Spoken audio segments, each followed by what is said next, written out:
वचन का गहराई समझने के लिए आए। अभी जो अंधकार का शक्ति हमको घेरे हुए हैं, इनके बीच में तेरा वचन सिखाने के लिए तो फसल दे। तेरे स्वर्गदूत चारों तरफ, हमारे चारों तरफ ऊपर भी पूरा रहे, ताकि अंधकार का शक्ति एक कदम वचन खत्म करने तक कोई बीच में अपना प्रभाव ना डाले। सबको तेरे खून के अंदर में बांध के रखना। सबके ऊपर यीशु का पवित्र लहू लगे हुए रहे। यीशु के पवित्र नाम से मांगते हैं, आमीन।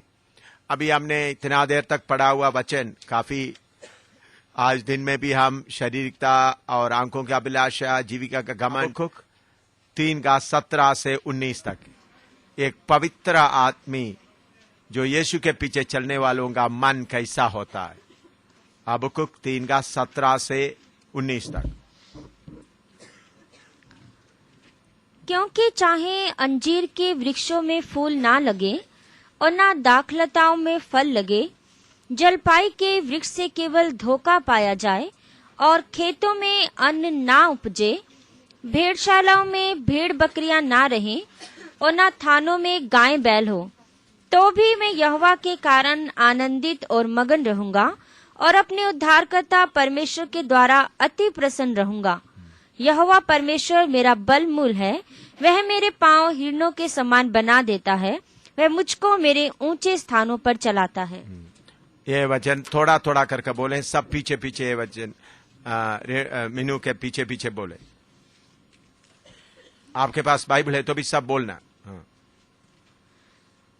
क्योंकि चाहे अंजीर के वृक्षों में फूल ना लगे और ना दाखलताओं में फल लगे, जलपाई के वृक्ष से केवल धोखा पाया जाए और खेतों में अन्न ना उपजे, भेड़शालाओं में भेड़ बकरियां ना रहें और ना थानों में गाय बैल हो, तो भी मैं यहोवा के कारण आनंदित और मगन रहूंगा और अपने उद्धारकर्ता परमेश्वर के द्वारा अति प्रसन्न रहूंगा। यहोवा परमेश्वर मेरा बलमूल है, वह मेरे पांव हिरणों के समान बना देता है, वह मुझको मेरे ऊंचे स्थानों पर चलाता है। आमीन। एक सही यीशु का चेले का अनुभव है। किसी आशीष के लिए परमेश्वर के पीछे नहीं जाता है, बल्कि इधर में लिखा है अंजीर का पेड़ में फूल ना लगा। अंजीर का पेड़ लगाया, मेहनत किया, फल लेने का समय नजदीक आते वक्त उसमें क्या नहीं लग रहा है? फूल नहीं लग रहा है। फूल लगने के बाद ही फल आता है। दाखलताओं में फल भी नहीं लगा। दाखलता उसमें भी फल नहीं लगा। जलपाई के वृक्ष से केवल धोखा ही पाया। जलपाई वृक्ष लगाता रहेगा, मौसम आए तो फिर भी क्या मिलते उनसे? धोखा ही मिलते। भेड़शालाओं में भेड़ बकरियां ना रहे, भेड़ बकरी ना, सब खाली पड़ा है। थानों में गाय बैल ना रहे, गाय भी नहीं, बैल भी नहीं। और यहोवा के कारण मैं आनंदित रहूंगा, परमेश्वर के द्वारा अति प्रसन्न रहूंगा। इसका मतलब कुछ भी मुझे ना मिले, आज का भाषा में बोलेगा तो नौकरी भी ना हो, मकान भी ना हो, रहने के लिए मकान भी नहीं है, शरीर में तंदुरुस्ती नहीं है, खाना के लिए कुछ नहीं है, ये सारे बात खिलाफ होगा तो भी मैं क्या करूंगा? यहोवा के कारण मैं आनंदित रहूंगा। उसका कारण क्या है? मैंने आपको बताया, हम नालायकों को परमेश्वर के घर में पैदा होने का सौभाग्य मिला। उन्होंने हमको बेटा बना दिया, हकदार भी बना दिया। हम परमेश्वर के घर में वैसा नहीं आया इधर उधर से, बल्कि परमेश्वर के घर में जन्म लिया, तो सब चीजों का हकदार हम बन गए। हम इसके लिए योग्य नहीं हैं। पहले हमारे पास आशा नहीं था, अभी आशा मिल गया। अभी परमेश्वर, पहले हमारे पास परमेश्वर नहीं था, अभी परमेश्वर मिल गया।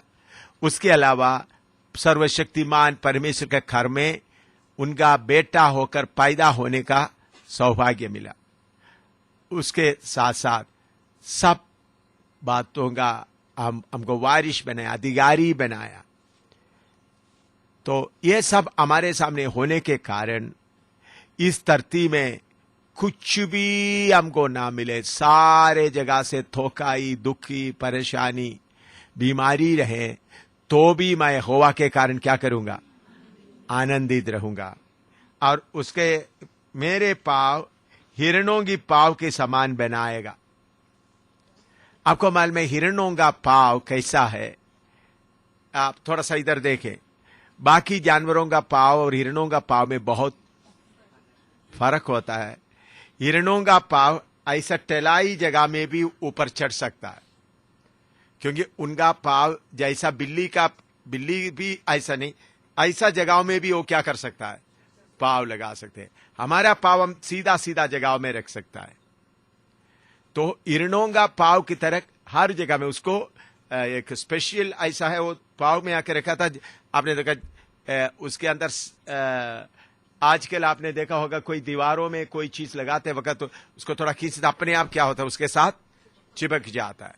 इसी मुताबिक हर कष्टों के द्वारा हमारा पाव हिरणों की पाव की तरह बन जाता है। इसका मतलब हर समस्याओं में हम सीधा खड़ा होने का हालत में आ जाता है।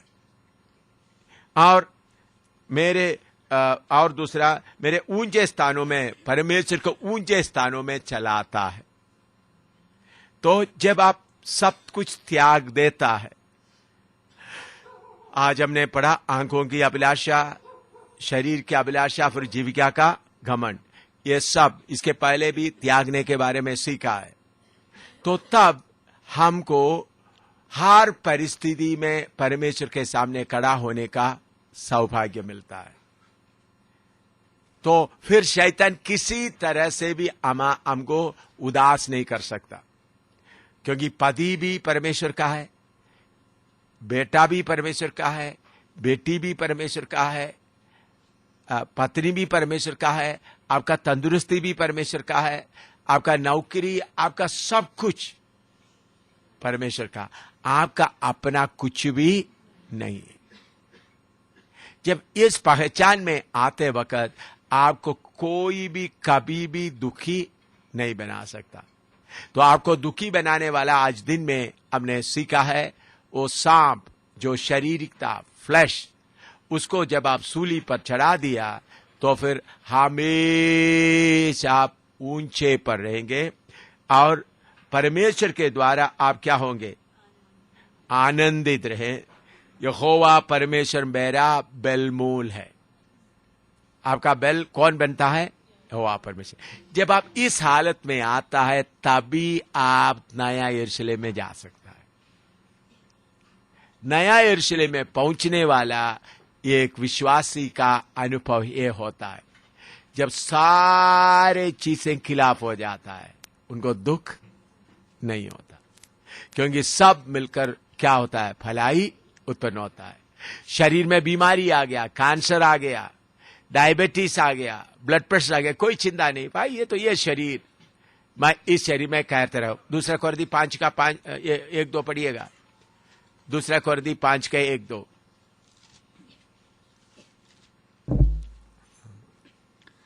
क्योंकि हम जानते हैं कि जब हमारा पृथ्वी पर का डेरा सरीखा घर गिराया जाएगा, हाँ। तो हमें परमेश्वर की ओर से स्वर्ग पर एक ऐसा भवन मिलेगा, हाँ। जो हाथों से बना हुआ घर नहीं, हाँ। परंतु चिरस्थायी है। हाँ, स्वर्ग पर एक चिरस्थायी भवन मिलेगा। हालेलुया। हाथों पर बनाया नहीं, बल्कि एक चिरस्थायी। और नीचे इसमें तो हम कहरते हाँ। और बड़ी लालसा रखते हैं इसमें हम कहरते और बड़ा लालसा रखते हैं कि अपने स्वर्गीय घर को पहन ले। हालेलुया। अपना स्वर्गीय घर को पहनने के लिए हम इसमें क्या करता है, कहरते और लालसा रखते हुए रहते हैं। तो शरीर में बीमारी आ गया, चाहे कितना खतरनाक बीमारी आया तो क्या है, कोई बात नहीं, मैं किधर जाने जा रहा हूं, मेरे पिता के घर में जा रहा हूं, मुझे कोई चिंता नहीं होता। इधर में रहना, पिता के घर में रहना, कौन सा ज्यादा आराम? पिता के घर में ना दर्द है, ना परेशानी है, ना खाने का जरूरत है, कुछ भी नहीं। हालेलुया। चाहे मौत आए, अगर कोई आपको मार डालने आए, मैंने आपको बोला कल उड़ीसा में 4 सेवकों को मार डाला, जलाया, जिंदा जलाया, कल की घटना है, और 200 विश्वासियों को गायब कर दिया। तो सबको मार दिया है, क्या है नहीं मिल रहा है, कल का 200 विश्वासियों सबको जंगल में ले जाकर गर्दन काट दिया है, क्या है मालूम नहीं। तो इतना सब कुछ अभी हिंदुस्तान में सतावट बहुत जोर से आ रहा है, अभी उत्तर भारत में भी, अभी इधर में भी, आपके बीच में भी, क्योंकि अभी शैतान को सतावट के अलावा और कोई उनके पास कोई हथियार नहीं रहा। तो ये सब कुछ हमारे पास में हो जाए तो कितने बार शैतान बोला मैं तुमको अंधा करूंगा, बोला तुम्हारा जीभ काट दूंगा। मैंने बोला मुझे अंधा कर देगा तो मैं, मेरा जितना देर धरती में रहेगा मैं सर यीशु को ही देखते रहूंगा। तो जीव काटता रहूंगा तो मैं बोलूंगा मुझे कोई प्रचार करने की जरूरत नहीं, मैं अंदर में प्रभु का स्तुति करता रहूंगा। कितने बार बोला तुम्हारा हाथ काटेंगे, क्योंकि मेरा हाथ के लिए 10-15 साल पहले केरला में हाथ के लिए 2 लाख, पाव के लिए 2-2 लाख बताया था। फिर भी प्रभु की कृपा से अभी दोनों हाथ भी है, दोनों पाव भी अभी है। फेफड़ों में है ना, उसके काटने के लिए भी लोग तैयार होकर आए थे, हाथ पाव काट कर देंगे। तो प्रभु का धन्यवाद हो। ये कुछ भी होगा तो भी हमको कोई परेशानी नहीं होता। हालेलुया। यहोवा परमेश्वर हमारा बेलमूल है, असली चीज मिल गया। क्या है? हमको क्यों परेशानी नहीं है? बाकी लोग परेशान होता है, खेतों में फल नहीं आता, हमको परेशानी नहीं, नौकरी से पैसा नहीं आता, हमको परेशानी नहीं, बीमार हो गया, हमको परेशानी नहीं, मकान गिर गया, परेशानी नहीं, मकान किसी ने जबरदस्ती लेकर ले गया, परेशानी नहीं, पति बीमार हो गया, परेशानी नहीं, पत्नी कुछ कमाती नहीं है, बच्चे सब फेल हो गया, तभी परेशानी। क्योंकि ये सब थोड़ी देर का है, असली चीज जब मिल गया तब कोई परेशानी नहीं रहता। फिर यीशु ने बोला, एक आदमी एक जगह में एक मोती के बारे में सुना, तो उन्होंने क्या किया, अपना सारे जायदाद बेचकर क्या खरीद लिया? वो मोती खरीद लिया। हालेलुया। मेरे प्यारो, हमको हिंदुस्तान का प्रधानमंत्री को, ये सबसे अमीर अंबानी, उनको जो है उससे उनके पास हमारे मुताबिक देखे तो सिर्फ थोड़ा कचरा है, थोड़ा कूड़ा है, लेकिन हमको असली चीज मिला है। हालेलुया। तो असली चीज मिलने के कारण खेतों में भी कोई फायदा नहीं हुआ, नौकरी से भी निकाल दिया। हालेलुया। शरीर भी बीमार हो गए, टीबी आ गया, कैंसर आ गया, कोई चिंता नहीं। टीबी से भी हमको डर नहीं, कैंसर से भी हमको डर नहीं, किसी चीज का डर नहीं। मैं जब फौज में रहते समय हमको जबरदस्ती साल में 2 बार ऑफिसरों को, परमानेंट कमीशन ऑफिसरों को 2 बार, साल में 2 बार हमका मेडिकल टेस्ट कराना पड़ता था। बोर्ड हमारा शेप वन मतलब हमारा ब्लड, यूरिन, बाकी सब फिट है करके होना है। 2 साल में 2 बार करना पड़ता था। 75 में मैं निकलते समय में करना पड़ा, 1 बार करना। क्या इसके बाद आज तक ना तो ब्लड प्रेशर चेक किया है, यूरिन चेक किया है, कुछ भी चेक नहीं है। 75 के बाद अभी कितने साल हो गए? 75 सितंबर में किया है, अगस्त में किया था। 75 अगस्त में किया था, क्योंकि निकलने के पहले बोर्ड एक सर्टिफिकेट बनाना है, मैं फिजिकली क्या है फिट है। तो उस वक्त मुझे कंपल्सरी जाना पड़ा। कंपल्सरी जाएगा तो बोर्ड ऑफ डॉक्टर्स पूरा स्पेशलिस्ट आकर आंख पाव सब चेक किया, चेक करके बोलता है शेप वन का मतलब पूरा फिट है करके बता दिया। उसके बाद आज तक मेरा ब्लड भी चेक नहीं किया, यूरिन भी चेक नहीं किया, ब्लड प्रेशर भी चेक किया। अमेरिका में जाते वक्त हमारा एक डॉक्टर ब्रदर मैं आपका ब्लड प्रेशर चेक करने के लिए आया हूं। मैंने बोला मेरा ब्लड प्रेशर रोज चेकिंग होते रहता है। फिर बोला आपका यूरिन और बाकी वगैरह, आपके यूरिन में शुगर है, आपका ब्लड में, वो तो रोज चेकिंग होता रहता है। तो आप लोग कोई चेकिंग करते हैं, मैं आपके खिलाफ नहीं हूं। आप लोग चेकिंग करके अपने आप को संभालने से ठीक है, लेकिन मेरा पूरा क्या कर रहा है, कैलवरी हॉस्पिटल में रोज चेकिंग चल रहा है। कोई डाइट कंट्रोल भी जो कुछ मिलता है, मेरा डाइट कंट्रोल क्या है, जो सामने रखता है वही है मेरा डाइट कंट्रोल। कौन सा खाना है यार, जो तुम्हारे सामने रखता है वही खाओ बस। एक कब से 75 से चल रहा है। चाहे शरीर में कितना भी बीमारी, अभी ब्लड प्रेशर चल रहा है या कैंसर चल रहा है या कुछ भी हो, हालेलुया, प्रभु का धन्यवाद। लेकिन दांत जाकर मैं साफ कराता हूं भाई, दांत जाकर साफ करता हूं। दांत कोई हिलता है तो उसको, उसके अंदर में क्या है, कोई सुराख होता तो उसको फिलिंग वगैरह करता हूं। अब मैं ये नहीं बोल सकता, मैं डॉक्टर के पास नहीं जाता। डेंटल डॉक्टर के पास पिछले महीने में भी गया दांत का। तो मुझे, आप लोग कोई डॉक्टर के पास जाने से मुझे कोई परेशानी नहीं है, आपके साथ प्रार्थना करने के लिए। वो आप दवाई लिया तो आप पाप किया करके मैं नहीं बोलता, लेकिन मुझे कोई चिंता नहीं, इसलिए मैं नहीं जाता। वो ब्लड प्रेशर नहीं लिया तो क्या होगा, फिर खाना खाने के बाद में चीनी खाए ना। मुझे बहुत लोग बोलते हैं विदाउट चाहिए, मुझे आप सब विथ चाहिए। कोई विदाउट कोई भी नहीं, जो देता है प्रभु का वचन में लिखा है, धन्यवाद देकर खाओ। जो कोई भी है धन्यवाद देकर खा लो, प्रभु का धन्यवाद हो। क्यों, कोई चिंता नहीं। बीमारी होकर कभी ब्लड प्रेशर ज्यादा हो गया, इधर ही मेरा सिर फट करके इधर ही फट गया, तो घर में जाकर आराम करेंगे। हालेलुया। कोई भी बीमारी आए, कोई भी चिंता नहीं, बिल्कुल, प्रभु का धन्यवाद हो। ये मैं प्रचार करना इसलिए ऐसा नहीं भाई, मुझे चिंता ही नहीं होता। प्रभु की कृपा से प्रभु आज तक हर एक दिन चलाते आ रहा है। तो हमारा बेल मूल कौन है, यहोवा। तो ऐसा जब आए तो फिर आपको कोई चिंता करने, शैतान भी आपको देखकर क्या कर सकते हैं। इनको जमीन छीन लिया तो भी वो खुशी से रहता है, मकान छीन लिया तो भी खुशी से रहता, थप्पड़ लगाएगा तो भी खुशी से, कितना मारेगा तो भी इन्होंने सबको माफ कर देता है। इनको किसका भी मदद नहीं। जब जगाधरी में हुआ था, माइनॉरिटी कमीशन वाला लोग आकर पूछते हम आपको मदद करें, हमको मदद नहीं चाहिए भाई, हमको कुछ नहीं। फिर उनको डर आ गया, पास्टर हंसराज को काफी उन लोग परेशान किया, तुम लोग ऐसा चलते, हमारे लिए तो काम, तुम्हारे लिए तुम तो कर लो, हमको कुछ भी नहीं चाहिए।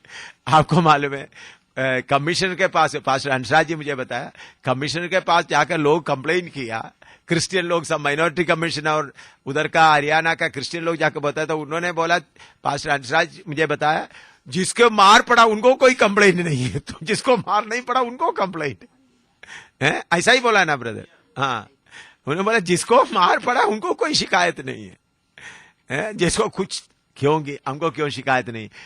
हमको दुनिया में कोई भी कुछ भी बुराई नहीं कर सकता। जो बुराई लोग करते हैं हमारा भलाई में बदल जाता है। हालेलुया। चाहे कितना भी बुराई करे। अभी इस बख्शीनगर में लोग बोला, मैं पहले बहुत हिंदू लोग वगैरह आते थे, कुछ अभी उधर में रहते थे, उन लोग बोले जहर पिलाने से भी ये मरता नहीं।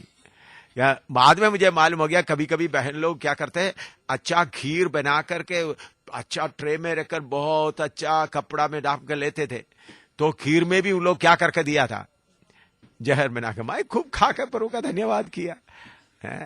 दूध भी ले दिया, दूध में भी डाल कर देने से दूध में प्रभु का धन्यवाद और पीकर प्रभु का धन्यवाद किया। फिर उन्होंने बोला इनको कितना भी जहर पिलाने से भी ये मरता नहीं है, कोई असर नहीं होता। हालेलुया। तो हमारे पीछे हमारे सामने जो कुछ रखा है, हमको कोई चिंता करने का जरूरत नहीं। बीमार होकर मर गया तो आराम करेंगे। हालेलुया। और बीमारी के साथ रहते तो प्रभु कृपा देगा, बीमारी के साथ दर्द सहते हुए क्या करेंगे, प्रभु की गवाही देंगे। इसलिए दुनिया में किसी बात का चिंता ना करने वाला सिर्फ एक ही ग्रुप है, वो है जो यीशु का चेला बना है। यीशु मसीह के पीछे चलने वाला नहीं, बल्कि जो यीशु का चेला बन रहा है। यीशु के पीछे हजारों लाखों लोग, तो आप बोलते यीशु मेरा पति मर गया, मैं अभी क्या करूं प्रभु, मेरा बेटा फेल हो गया, मैं क्या करूं प्रभु, मेरा ये हो गया, तो रोना धोना ही यीशु के सामने उनका रोना धोना। तो यीशु का चेला को क्या है, कुछ भी असर नहीं होता। नौकरी गया तो भी कोई असर नहीं। अभी समझ इधर से निकाल दिया, रेलवे स्टेशन में पड़ा रहे तो कोई बात नहीं, बस स्टैंड में पड़ा रहे तो कोई बात नहीं, ओढ़ने के लिए कपड़ा नहीं तो भी कोई बात नहीं। हालेलुया, प्रभु का धन्यवाद हर बात के लिए। इसलिए ऐसा लोग हमेशा आनंदित रहेगा। हालेलुया। फिलिपियों 4:4 में पढ़िएगा, क्या कैसा रहना हम, हाँ हालेलुया, हमारा नाम सदानंद बनना है। हालेलुया। सदानंद का मतलब सदा आनंद है ना, उसका मतलब है।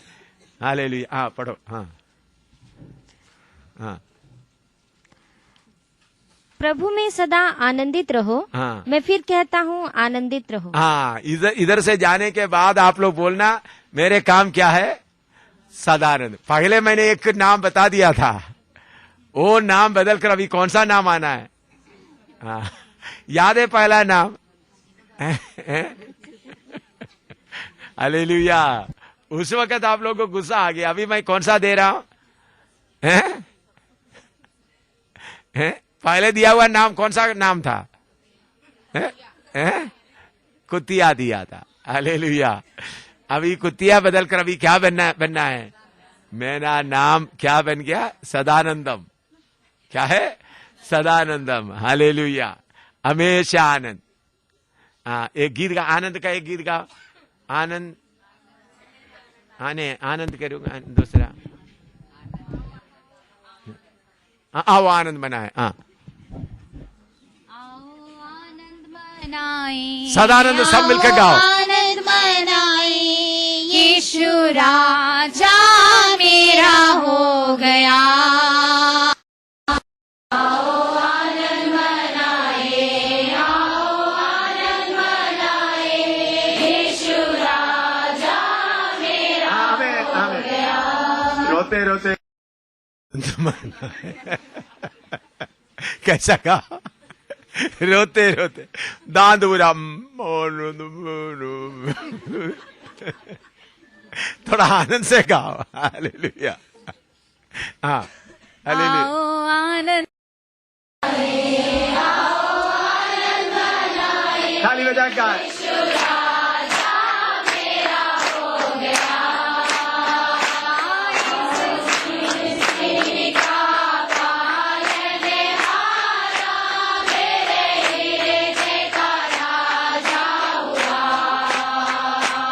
इस सृष्टि का पालनहारा, मेरे हृदय का हालेलुया। राजा हुआ।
आमीन। अभी पिता ने बोल दिया मेरे बच्चों का अपना हिस्सा बांट कर दो, मैं हिस्सा बांटने जा रहा हूं। पिता ने बोल दिया हैं मेरे बेटों को क्या करो, अपना अपना हिस्सा बांट कर दो। अभी आपका हिस्सा बांटने जा रहा है। इतना देर तक आप इतना दूर से आ गया, तो इतना वचन सुन लिया, इतना समर्पण कर दिया, तो अभी आपका हिस्सा बांटने जा रहा हूं। पढ़िएगा भजन संहिता 16 का 5। भजन संहिता 16 का 5। एक एक अपना हिस्सा ले लेना। हाँ, भजन संहिता 16 का 5।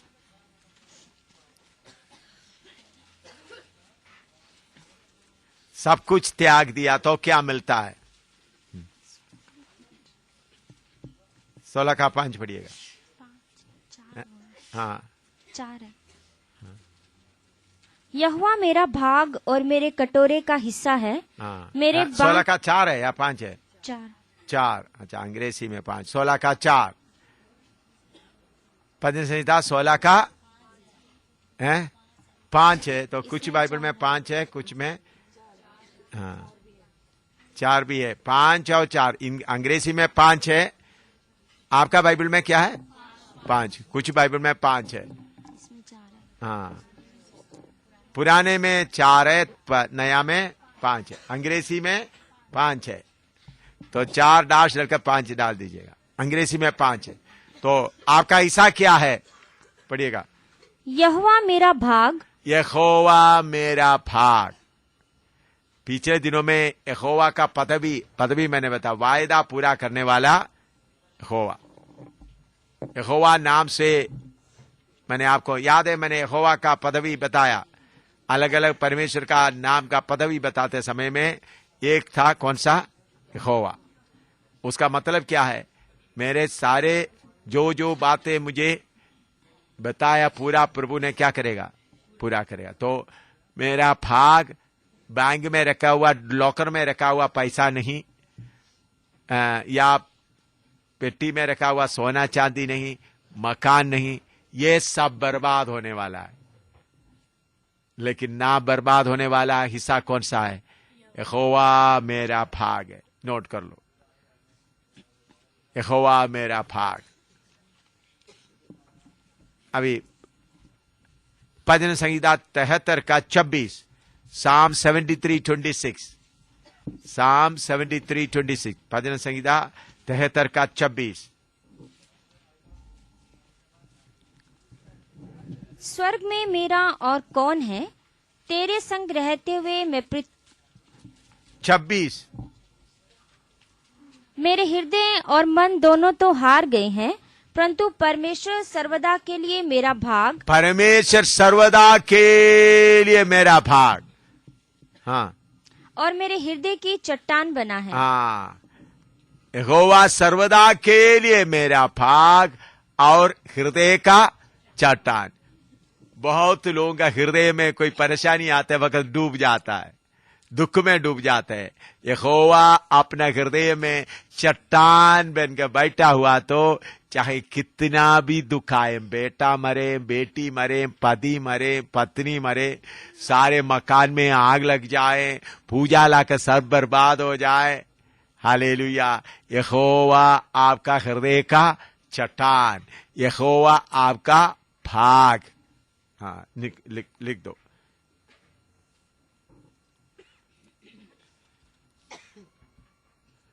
भजन संहिता 119 का 57। भजन संहिता 119 का 57। Psalm 119:57। यहोवा मेरा भाग है। यहोवा मेरा भाग है। मैंने तेरे वचनों के अनुसार चलने का निश्चय किया है। हाँ, यहोवा मेरा भाग है। मैं क्या निश्चय किया है? तेरे वचनों के अनुसार मैं क्या करूंगा? चलूंगा। हालेलुया। जब आपने अपना खुदी को, अपना सेल्फ को, अपना शरीरता को क्रूस पर लटका दिया गया, सब त्याग दिया, सारे शैतान का दरवाजा बंद कर दिया, तो यहोवा मेरा भाग है, तेरे वचनों के अनुसार चलने का निश्चय किया। मैं विश्वास करता हूं आप लोग, बहुत लोग निश्चय किया है ना? अब निश्चय करने का मतलब अपने मन में ठान लिया, समर्पण किया, मैं प्रभु अभी तेरे मर्जी के अनुसार चलूंगा। यहोवा मेरा भाग है, तेरे वचनों के अनुसार चलने का मैं निश्चय किया। भजन संहिता 142 का 5 पढ़ो।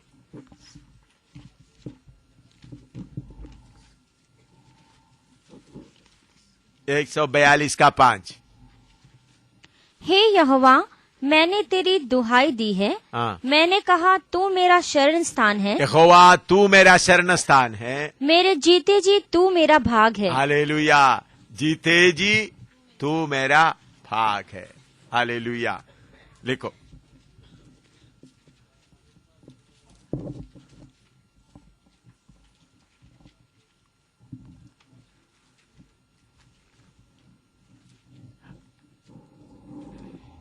विलाप गीत 3 का 24। विलाप गीत 3 का 24।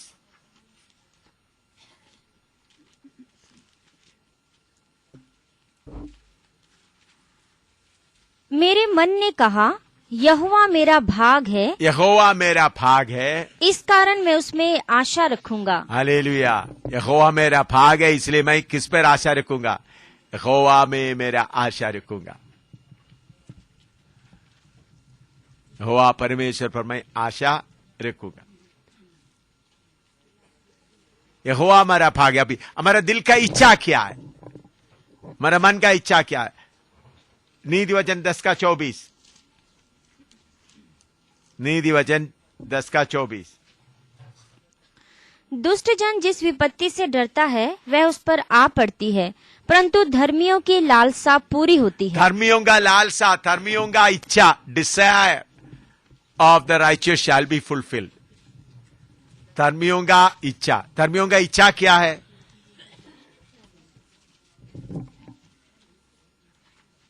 भजन संहिता 42 का 2। धर्मियों का इच्छा क्या है? 42 का 2। भजन संहिता 42 का 2। जीवते ईश्वर परमेश्वर का मैं प्यासा हूँ। परमेश्वर मैं तेरा क्या हूं? प्यासा हूं। हालेलुया। मैं मकान के लिए प्यासा नहीं, बेटे का पढ़ाई के लिए प्यासा नहीं, तंदुरुस्ती के लिए प्यासा नहीं। मैं किसके लिए प्यासा हूं? परमेश्वर, मैं तेरे लिए प्यासा हूं। हम बाद में एक गीत गाना जा रहे हैं, हिरन की नहीं है, हाँ, जल के लिए वो गाने जा रहा है। मैं परमेश्वर तेरे लिए क्या हूं? प्यासा हूं। भजन संहिता 63 का 1 पढ़िएगा। 63 का 1। 63:1। हे परमेश्वर, तू मेरा ईश्वर है, मैं तुझे यत्न से ढूंढूंगा। मैं तुझसे यत्न से ढूंढूंगा। धन दौलत के लिए नहीं ढूंढूंगा, बल्कि मैं तुझसे ढूंढूंगा। हाँ, और सूखी और निर्जल ऊसर भूमि पर मेरा मन तेरा प्यासा है। हाँ, निर्जल ऊसर भूमि पर मेरा मन तेरा प्यासा है। आपने देखा है जिधर में पानी नहीं है, बारिश नहीं होता, आप लोग को देखा बारिश नहीं होता, खेत वगैरह ऐसा फटता है। उस वक्त आप देखें पानी ऊपर का बारिश बूंद गिरते ही वो क्या हो जाता है? गायब हो जाता है। देखा आपने? पानी आया तो पूरा पृथ्वी पानी पीने के बाद ही क्या होता है? बहना शुरू। आप लोग देखा ऐसा? मैंने बहुत बार देखा है ये वचन के। पृथ्वी, सूखा पृथ्वी, उसर निर्जल उसर भूमि पर मेरा मन तेरा से जैसा। और उसके साथ मिलने वाला ये और एक वचन है, 143 का 6 पढ़िएगा। भजन संहिता 143 का 6। 143:6। हाँ, हाँ। मैं तेरी ओर अपने हाथ फैलाए हुए हूँ। हाँ। सूखी भूमि की नाई मैं तेरा प्यासा हूँ। हालेलुया। मुझे ये वचन बहुत अच्छा लगता है। सूखी भूमि के जैसा, भूमि के समान मैं तेरा प्यासा। सूखी भूमि को क्या चाहिए? पानी, और कुछ नहीं है। सूखी भूमि की तरह मैं तेरा प्यासा हूं। हालेलुया। मैं मेरा अनुभव आपको बताता हूं। दुनिया की और किसी चीज के लिए प्यासा नहीं, बल्कि किसके लिए? प्रभु तेरे लिए मैं प्यासा हूं। सुखी भूमि को क्या चाहिए मेरे प्यारो? हमारा दिल का इच्छा। और एक वचन भी और पढ़िएगा, भजन संहिता 84 का 2 पढ़िएगा। मेरा प्राण यहोवा के आज्ञों की अभिलाषा करते करते मूर्छित हो चला। हाँ, मेरा तन मन दोनों जीवते ईश्वर को पुकार रहे। मेरा तन मन दोनों जीवते परमेश्वर को पुकार रहे। मेरा तन मन खाने के लिए नहीं पुकार रहे, कपड़े के लिए नहीं पुकार रहे, नौकरी के लिए नहीं पुकार रहे, बल्कि आपके लिए पुकार रहे। एक वचन भजन संहिता 73 का 25 पढ़िएगा। स्वर्ग में मेरा और 73 का 25, ठीक है, Psalm 73:25। हाँ पढ़ो। स्वर्ग में मेरा और कौन है, तेरे स्वर्ग संग में और मेरा कौन है? हाँ, तेरे संग रहते हुए मैं पृथ्वी पर और कुछ नहीं चाहता। प्रभु असली में तर्जुमा में, प्रभु तेरे अलावा मैं कुछ भी नहीं चाहता। मेरे प्यारो, हाँ लिख करके इधर देखिएगा, बाकी जितना भी आपके पास है सब छीन कर ले जा सकता है। अगर यहोवा परमेश्वर आपका हिस्सा है, यहोवा परमेश्वर के लिए आप प्यासा है, आपके पास कपड़ा भी नहीं, जूता भी नहीं, कुछ भी नहीं, फिर भी आप आनंदित से रहेगा, क्योंकि यहोवा परमेश्वर जरूरत के अनुसार सब कुछ आपको मुहैया करेगा। उसके अलावा युगान युग तक उनके साथ रहने का सौभाग्य मिलता है। तो मेरे प्यारों, इस बाइबल क्लास के द्वारा आपके मन के अंदर में ये बात रहे, प्रभु सुखी पृथ्वी की तरह मैं आपके लिए प्यासा हूं। मेरे दिल का अंदर का आशा आप है। हालेलुया। अच्छा मकान नहीं, जिन्होंने शादी नहीं किया, अच्छा पति नहीं, जिन्होंने या अच्छा पत्नी नहीं, मकान नहीं, प्रभु मैं तुझसे प्यासा हूं। हालेलुया। जिसको यहोवा अपना हिसाब मिल गया है, वो है सबसे धनी अमीर आदमी। तो आपको मैं हिस्सा बांट कर दे रहा हूं, जाते समय में कोई इधर में गरीब बनकर नहीं जाना। सब इधर का इंडिया का वर्ल्ड का भी सबसे बड़ा धनी वही बोलते हैं, अंबानी। उससे भी बहुत ही धनी उनका, वो हमारे सामने अंबानी हमारे सामने कौन है बोलो? बिल्कुल ही गरीब है, कुछ भी नहीं, बिल्कुल ही गरीब है। हमारे जैसा अमीर कोई नहीं। हमने बोलना आपको क्या मिला है? यीशु के पीछे जाने से आपको क्या मिला? सर्वशक्तिमान परमेश्वर मेरा हिस्सा बन गया, मेरा भाग बन गया। क्या कोई योगाभ्यास करने वाला ये बोल सकता है? श्री श्री रविशंकर ये बोल सकता है? जो पंडित रामदेव ये बोल सकता है? जो मुसलमानों का जो बड़ा करता है, उसका नाम क्या है? ज़कीर नाइक, उनको ये बोल सकता है? साईं बाबा को ये बोल सकता है? नहीं। प्यारे भाइयों बहनों, हमको बोल सकते यहोवा परमेश्वर मेरा हिस्सा है। यहोवा परमेश्वर हिस्सा है तो सारे धरती का हिस्सादार बन गया आप। हालेलुया। पहले हम शैतान की बंधन में पड़े हुए थे, तो जब आपने त्याग दिया, हालेलुया, आपको परमेश्वर के घर में पैदा होने का सौभाग्य मिला। परमेश्वर के घर में जन्म से पैदा हो गया। हम इधर से वैसा नहीं आया, जन्म से हम परमेश्वर के घर का है। हम उनका पुत्र बन गया, पुत्र के साथ हम हकदार भी बन गए। मेरे प्यारों, हमारे जैसा अमीर, मैं बोलता मैं जम्मू का राजा हूं।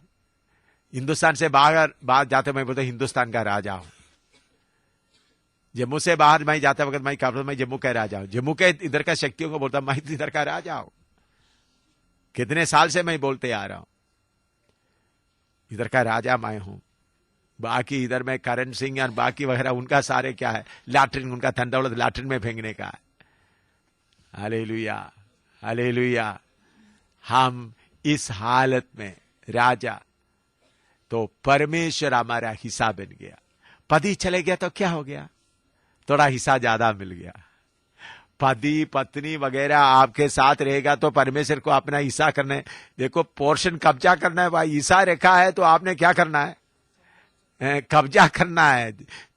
कब्जे, बहुत लोग क्या पोर्शन उधर में पड़ा, आपका परमेश्वर का हिस्सा उधर पड़ा है। अब पति के पीछे, पत्नी के पीछे, बच्चों के पीछे, प्रमोशन के पीछे, दुनिया के पीछे पड़ा हुआ, वो हिस्सा उधर खाली पड़ा। उसको छोड़ दो, त्याग दो, किसको अपना हिस्सा बना दो। देखा, हालेलुया। इससे ऊंचे स्थान आपको मालूम है, जो जय पाएगा, यीशु बोलता है मेरे साथ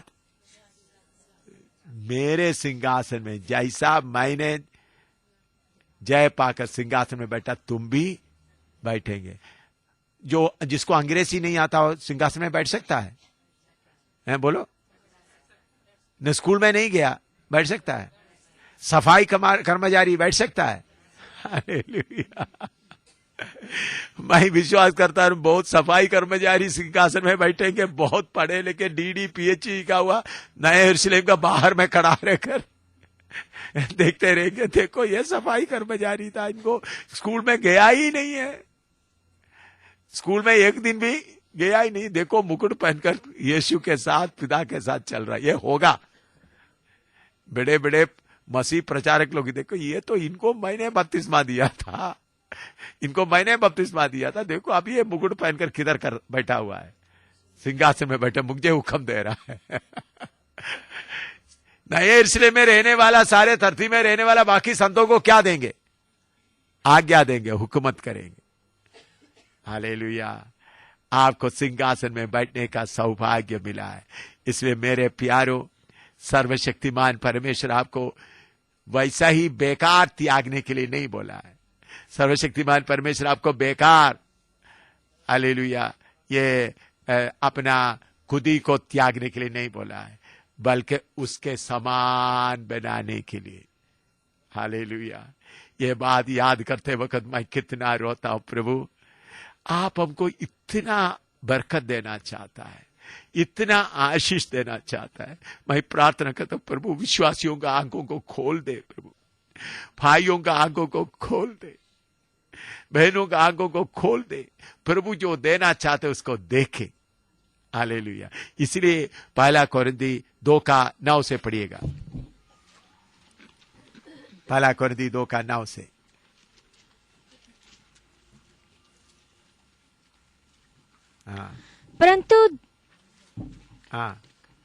परंतु जैसा लिखा है कि जो आंख ने नहीं देखी और कान ने नहीं सुना और जो बातें मनुष्य के चित्त में नहीं चढ़ी, वे ही हैं जो परमेश्वर ने अपने प्रेम रखने वालों के लिए तैयार की है। परंतु परमेश्वर ने उनको अपने आत्मा के द्वारा हम पर प्रकट किया, क्योंकि आत्मा सब बातें वरन परमेश्वर की गूढ़ बातें भी जांचता है। नीचे पढ़ते जा। मनुष्य में से कौन किसी मनुष्य की बातें जानता है? केवल मनुष्य की आत्मा जो उसमें है। वैसे ही परमेश्वर की बातें भी कोई नहीं जानता, केवल परमेश्वर का आत्मा। परंतु हमने संसार का आत्मा नहीं, परंतु वह आत्मा पाया है जो परमेश्वर की ओर से है, कि हम उन बातों को जाने जो परमेश्वर ने हमें दी हैं। हालेलुया। परमेश्वर ने हमें दी है, हाँ, जिनको हम मनुष्यों ने ज्ञान की सिखाई हुई बातों में नहीं, हमको परमेश्वर ने दिया हुआ बातों को समझने के लिए। परमेश्वर क्या क्या दिया है, आशा दिया है और बहुत कुछ बातें दिया है। परमेश्वर खुद हमारा हिस्सा बन गया। कोलोसी 1:13 पढ़िएगा, कोलोसी 1:13। उसी ने हमें अंधकार के वश से छुड़ाकर अपने प्रिय पुत्र के राज्य में प्रवेश कराया। प्रिय पुत्र का राज्य में प्रवेश करा। अभी हम किधर रह रहा है? शारीरिक तौर पर हिंदुस्तान में रह रहा है, आत्मिक तौर पर किधर में रह रहा है? परमेश्वर का राज्य में। और परमेश्वर के राज्य में क्या है? पहला रोमी 14:17 पढ़िएगा। रोमी 14:17। क्योंकि परमेश्वर का राज्य खाना पीना नहीं, हाँ। परंतु धर्म और मिलाप और वह आनंद है जो पवित्र आत्मा से होता है। हाँ, परमेश्वर का राज्य क्या है? खाना पीना नहीं, बल्कि पवित्र आत्मा में आनंद। इसलिए हम पहले कह रहे थे आनंद बनाए, आनंद बनाए। इन लोगों को कभी कभी त्योहार आते वक्त आनंद होली आते वक्त एक आनंद आता है, दशहरा आते वक्त आनंद आता है। हमको कब आनंद है? हमेशा तक। परमेश्वर के राज्य में आनंद ही है। लेकिन परमेश्वर के राज्य में बैठ के आप रोता क्यों मालूम है? आपका सांप है ना जो आज सूली पर चढ़ा, वो कभी कभी आपको क्या करता है? कभी काटा था, फिर वो जहर पूरा उतरने के लिए कुछ लोग 1 घंटा लगता है, कुछ लोग 1 दिन लगता है, कुछ लोगों को 2-3 दिन लग जाता है।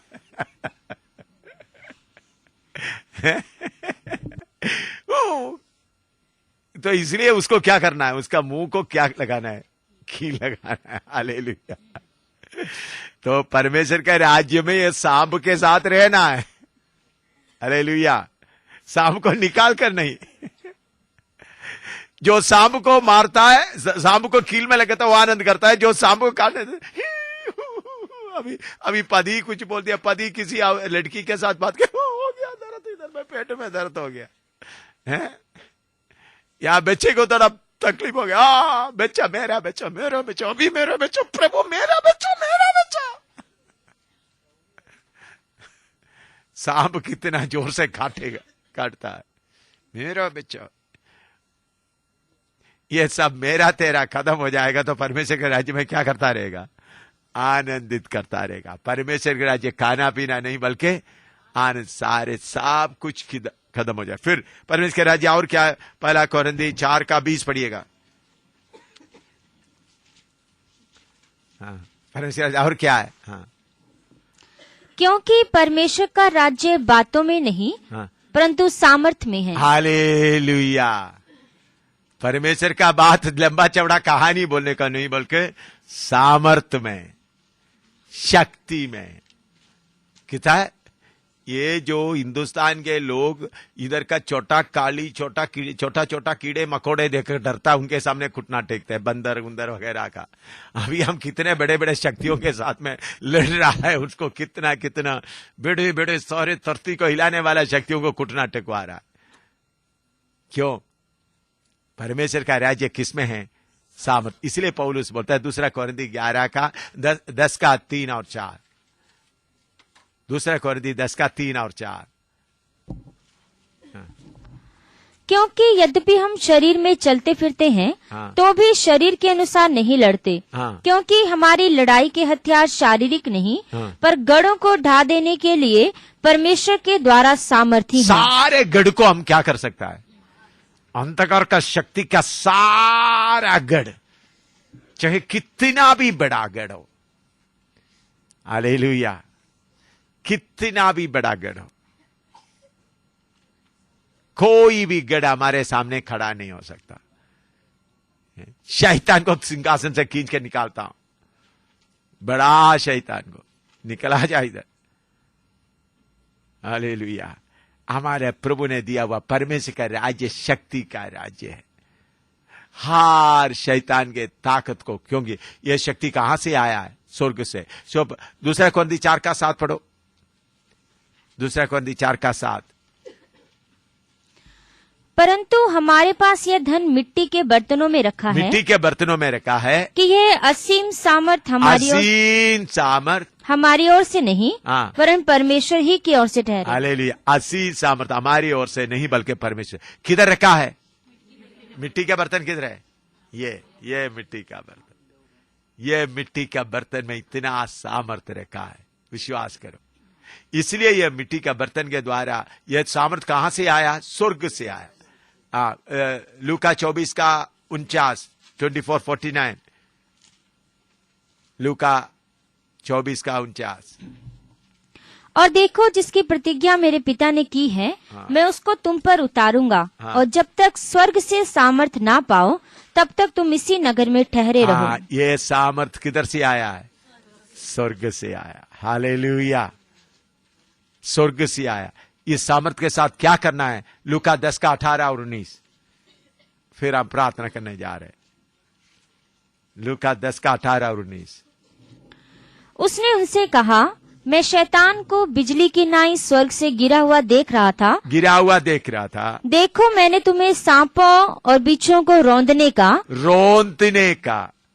हाँ, और शत्रु की सारी सामर्थ पर अधिकार दिया है और किसी वस्तु से तुम्हें कुछ हानि ना होगी। हालेलुया। देखो, तो अभी आप अपना हिस्सा लेना, परमेश्वर को अपना हिस्सा लेकर चले तो अंधकार का शक्ति के पीछे प्रार्थना करना। अभी आपने प्रार्थना नहीं करना, दूसरों के पास प्रार्थना नहीं करना। शैतान आ गया, बस तुमको मैं रोंदना शुरू कर देता हूं। अभी आपके किसी के शरीर में शैतान का शक्ति का कोई प्रभाव होगा तो बोलना, फंस गया, अभी मैं तुमको क्या करूंगा, मसल दूंगा। फंस गया, मेरे शरीर में आ गया तो क्या करूंगा, कोई प्रभाव लेकर आ गया तो अभी हम शुरू करने जा रहा है। क्योंकि हिस्सा हमारा कौन सा है, यहोवा। पर मैं शैतान को बोलना, शैतान मेरा हिस्सा तू कुछ भी छू सकता है? बाकी लोगों का धन दौलत ले सकते हैं, मेरा कुछ भी तू छू सकता है। हमको मिला हुआ हिस्सा हमेशा तक है। तो हम प्रभु से जैसा हिरनी पानी के लिए तड़पती है, जैसा सूखा पृथ्वी पानी का, प्रभु मैं आपको चाहता हूं, मेरा हिस्सा मैं तेरे पास पूरा ले लूंगा। हालेलुया। तैयार हो जाए, प्रार्थना शुरू करें। तो शक्ति आपके पास है। तो अभी क्या करना है, पूरा आप उनको कब्जा। वो गाने का नंबर कौन सा है, 162, 162 गीत हम मिलकर गाने जा रहे हैं। तो ये असली हो जाए। हाँ, एक मिलकर गाए। हाँ, यीशु मुझे बोल रहा है, मेरे बच्चों को बोलो मैं उनके सामने से चल रहा हूं। अभी प्रभु ने मुझे बोला, इधर देखिए, यीशु ने बोला मेरे बच्चों को बोलो मैं उनके सामने से चल रहा हूं, एक एक के सामने से चल रहा हूं। अपने आप को समर्पण किया हुआ मेरे बच्चों के सामने से मैं चल रहा हूं। हालेलुया। वो आपके सामने चल रहा है, उसको देखते हुए गाए, आग बंद करके। हाँ, मेघों में तू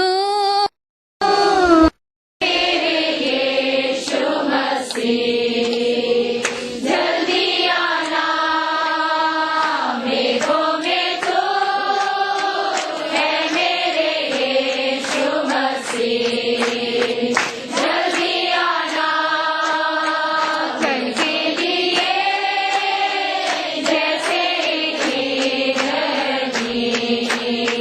तड़पती है जल के लिए, जैसे तड़पती है, हालेलुया, वैसे ही तुझसे मिलने को हालेलुया, मेरी रूह तड़पती है, वैसे ही तुझसे मिलने को मेरी रूह तड़पती है, क्योंकि तुझे जख्मी होना पड़ा मेरे लिए, क्योंकि तुझे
हमारा प्रभु यीशु बोलता है, इनको बोलो ये मेरा दुल्हन है, मेरे साथ सिंहासन में बैठने वाला है, मेरे साथ युगान युग तक राज्य करने वाला है।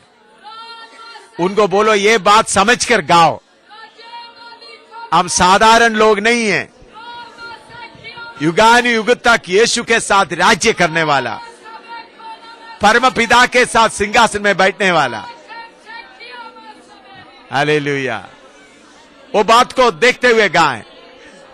हालेलुया। मेरा प्रिय यीशु तू कब आएगा मुझे लेने, मेरा प्रिय हालेलुया। यीशु तू कब आएगा मुझे लेने, हालेलुया।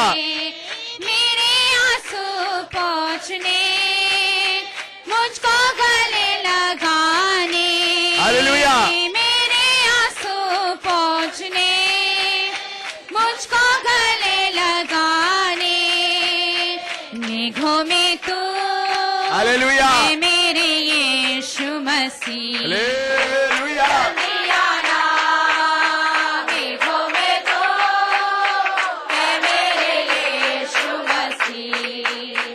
जल्दी आना, सूरज चांदा तारों के उस पार, स्वर्ग देश में सूरज चांदा तारों के उस पार, हालेलुया। स्वर्ग देश में जीवन के वृक्ष तले जहाँ बहती है निर्मल नदी, जीवन के वृक्ष तले जहाँ हालेलुया। बहती है निर्मल नदी, हालेलुया। ये छुपेगा जाने को मेरा मन तड़प रहा, ये छुपेगा जाने को मेरा मन तड़प रहा, मेरा प्रिया यीशु तू कब आएगा मुझे लेने, मेरा प्रिया यीशु तू कब आएगा मुझे लेने, मेरे आंसू पोंछने, मुझको गले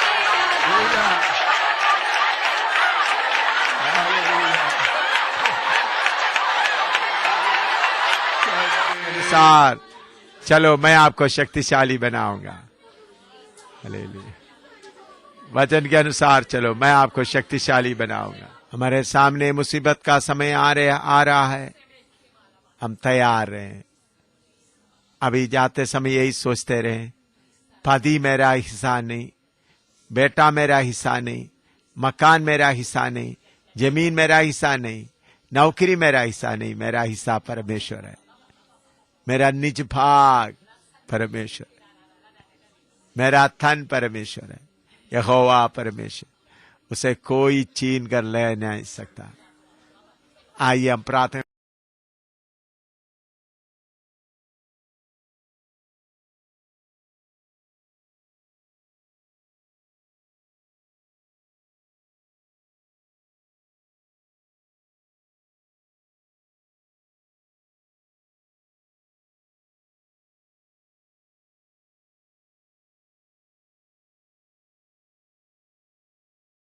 करने जा रहे हैं अभी से।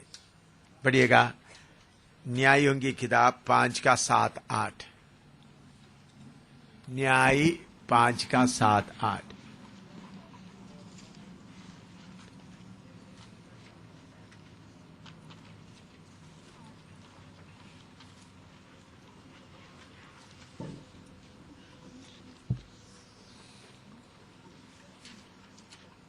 पढ़ो। जब तक मैं दबोरा ना उठी, जब तक मैं इस्राएल में माता होकर ना उठी, तब तक गांव सूने पड़े थे। नए नए देवता माने गए। उस समय फाटकों में लड़ाई होती थी। क्या 40,000 इस्राएलियों में भी ढाल व बर्छी कहीं देखने में आती थी? देखिए इधर में दबोरा के बारे में लिखा है। और पढ़ो वही 7-8। जब तक मैं दबोरा ना उठी, जब तक मैं दबोरा ना उठी। वो बात के ऊपर आप थोड़ा सा ध्यान, मैं उसके ऊपर थोड़ा आपको सिखाना चाहता हूं। जब तक दबोरा मैं ना उठी।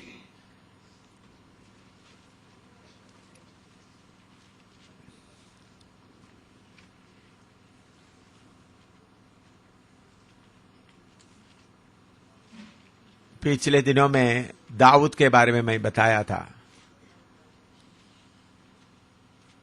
दाऊद, गोलियात का ललकार सुनकर दाऊद क्या हो गया, अपना भेड़ बकरी चराने का हालत से उठकर लड़ाई के लिए तैयार हो गए। इधर में दबोरा एक बहन इस्राएल के मादा के तौर पर उठ गई। तो उठने का कुछ कारण उन्होंने बता रहा है। लड़ाई किधर था, लड़ाई किधर तक पहुंच गए, दरवाजों में, गेट में। तो उन्हीं दिनों में लोग सब किधर रहता है, किले के अंदर रहता है, अपना खेती बाड़ी सब बाहर, अपना घर सब किले के अंदर। तो दुश्मन किले के अंदर आकर लड़ता है। तो उधर में फौज रहता है, उस फौज में 40,000 फौज है, लेकिन उनके किसी के पास क्या नहीं है, किसी के पास कोई ढाल नहीं है और बच्ची नहीं है। बच्ची मतलब ऐसा मारने वाला है ना, बच्ची, स्पीयर्स। उन्हीं दिनों में बंदूक नहीं होता था, बंदूक वगैरह बाद में।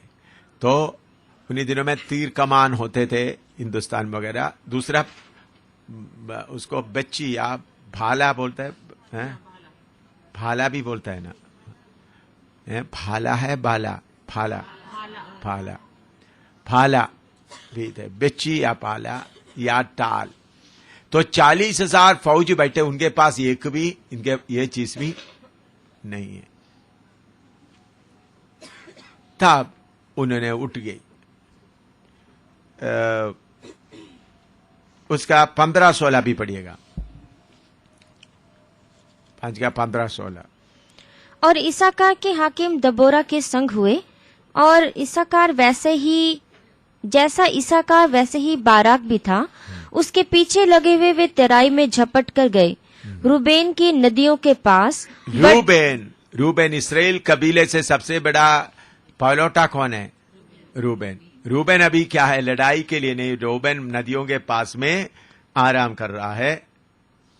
हाँ, तू चरवाहों का सीटी बजाना सुनने को भेड़शालाओं के बीच क्यों बैठा रहा? रूबेन की नदियों के पास बड़े बड़े काम सोचे गए। हाँ, रूबेन जब इतना इस्राएल के चारों तरफ में उन लोग पहले परमेश्वर को छोड़ दिया, नया देवता चुन लिया। पहला काम क्या है, उन्होंने परमेश्वर को छोड़ दिया, क्या करने लगा, नए देवता चुन लिया। तो दुश्मन चारों तरफ आने लगे। गेट में आकर लड़ाई चल रहा है। गेट में लड़ाई चलते समय में भी कोई लड़ने के लिए तैयार, लड़ाई लड़ने के लिए कोई तैयार नहीं है। रूबेन जो लीडर है, इस्राएल का पहलौठा है, वो अपने मन में योजना बना रहा है, अपने लिए योजना बना रहा है। भेड़ बकरियों के बीच में बैठा हुआ है। हाँ, और नीचे, और उसका 17 पढ़ो। गिलाद यर्दन पार रह गया। गिलाद को बोला था, उन लोग को ये जगह बांटते समय बोला, जब तक लड़ाई होगा तुम इस्राएल को मदद करने के लिए यॉर्दान पार आना है। लेकिन गिलाद भी नहीं आया। हाँ, और दान क्यों जहाजों में रह गया? दान क्या है, जहाजों में आराम से सो रहा है, नदी में, पानी में, जहाजों में आराम से एंजॉय कर रहा है, सो रहा है। हाँ, आशेर समुद्र के तीर पर बैठा रहा। हाँ, आशेर किधर बैठा हुआ है? समुद्र के तीर पर बैठकर उधर का सुंदरता लेता रहा। इस ऐसा हालत में उस समय में क्या क्या हालत हुआ, इसराइल पूरा अन्य गांवों में अन्य देवता आने लगे और लड़ने वाले दरवाजे तक आकर लड़ाई चल रहा है, इनके पास कोई हथियार नहीं। जब कोई ऐसा नहीं उठ रहा था तब कौन उठ गई? देबोरा उठ गई। प्रभु का धन्यवाद हो। जब कोई भी नहीं उठ रहे थे तब देबोरा उठ गई। तो देबोरे के बारे में हम पढ़ते हैं न्याय 4 का 4 और 5। न्याय 4 का 4 और 5। उस समय लपिदोत की स्त्री दबोरा जो नबिया थी इस्राएलियों का न्याय करती थी। हाँ। वह एप्रेम के पहाड़ी देश में रामा और बेतेल के बीच में दबोरा के खजूर के तले बैठा करती थी और इस्राएली उसके पास न्याय के लिए जाया करते थे। हाँ, देखिए अभी दबोरा अचानक उठा नहीं, दबोरा एक नबिया बन गया। क्या बन गया? नबिया। इस्राएल के बीच में क्या कर रहा है? नबिया बन गए। तो नबी के लिए नबिया बोलते हैं ना, नबिया। इधर में हिंदी में क्या शब्द लिखा है? नबिया। हाँ, तो ये वचन को अच्छी तरह समझना। आजकल 2 किस्म का सेवकाई चल रहा है। एक है साइकोलॉजिकली लोगों को उकसा कर जाकर तुम सेवा करो, सेवा करो, सेवा करो। यही काम आजकल 99% वो ही करता है। थोड़े ही लोग हैं सेवकों को ट्रेनिंग करके सेवा के लिए लगाता है। 2 किस्म का सेवक है। तो जल्दी जल्दी सेवा के लिए निकल आने से फिर गड़बड़ी हो जाता है। अभी दबोरा उठने के पहले आप समझना, दबोरा क्या बन गई? नबिया बन गई। ये बात समझना, नबिया बन गई। तो नबिया बन गई तो उनके अंदर में अन्य देवता बनाया। लोग देवता को मानता है, देवता शुरू कर दिया। वो देखकर उनके दिल के अंदर दर्द आने लगे। तो अभी आप लोगों को प्रभु की सेवा के लिए, अभी मैं ये इस बात को आपके सामने इसलिए खोल रहा है, अच्छी तरह समझना बहन लोग भी, भाई लोग भी। सेवा बहुत है करके बोलकर बुद्धि के द्वारा हम उठकर करने से आगे का आत्मा का अगुवाही आपको नहीं मिलेगा। तो सबसे पहले देबोरा की तरह आप परमेश्वर के साथ का संगति करने वाला बनना है। ऐसा संगति करने वाला बनेगा तो आत्मा आपको क्या करेगा? अगुवाई करेगा। लेकिन बाइबल स्कूलों में लोगों के अंदर बुद्धि और थोड़ा सा दिलेरी दे देता है। मनुष्य का दिलेरी, अभी देखो कितना बुद्धि के साथ दिलेरी मिलता है। लेकिन यह दिलेरी हिंदुस्तान का जब मारपीट और मुसीबत आते हैं उसको सामना करने के लिए दिलेरी काफी नहीं होता, भाग जाता है। सेवक लोग सब भाग जाता है। मैंने भी देखा है, मेरे साथ जम्मू का केरला में हेब्रोन बाइबल कॉलेज में और बैंगलोर का बाइबल कॉलेज में, राडून बाइबल कॉलेज में और बाइबल कॉलेज में सीखा हुआ कितने सेवक लोग थे। जब किश्तवाड़ में, डोडा, आगे जगहों में, जब किलेनी वगैरह में जगह शुरू किया, जब मुसीबत आने लगा उन लोग सब छोड़कर पीछे आ गया, हमको रह नहीं सकता। पहले जोश था, जोश से गया। तो जोश से सिर्फ काम नहीं होगा, लेकिन जोश भी चाहिए। जोश भी चाहिए और आत्मा का ये नहीं, परमेश्वर की आत्मा आपको थक्का देकर नहीं निकालेगा। हमको परमेश्वर की आत्मा के बात को मालूम होते हुए उठना है। प्रभु की सेवा चारों तरफ आपके पास है।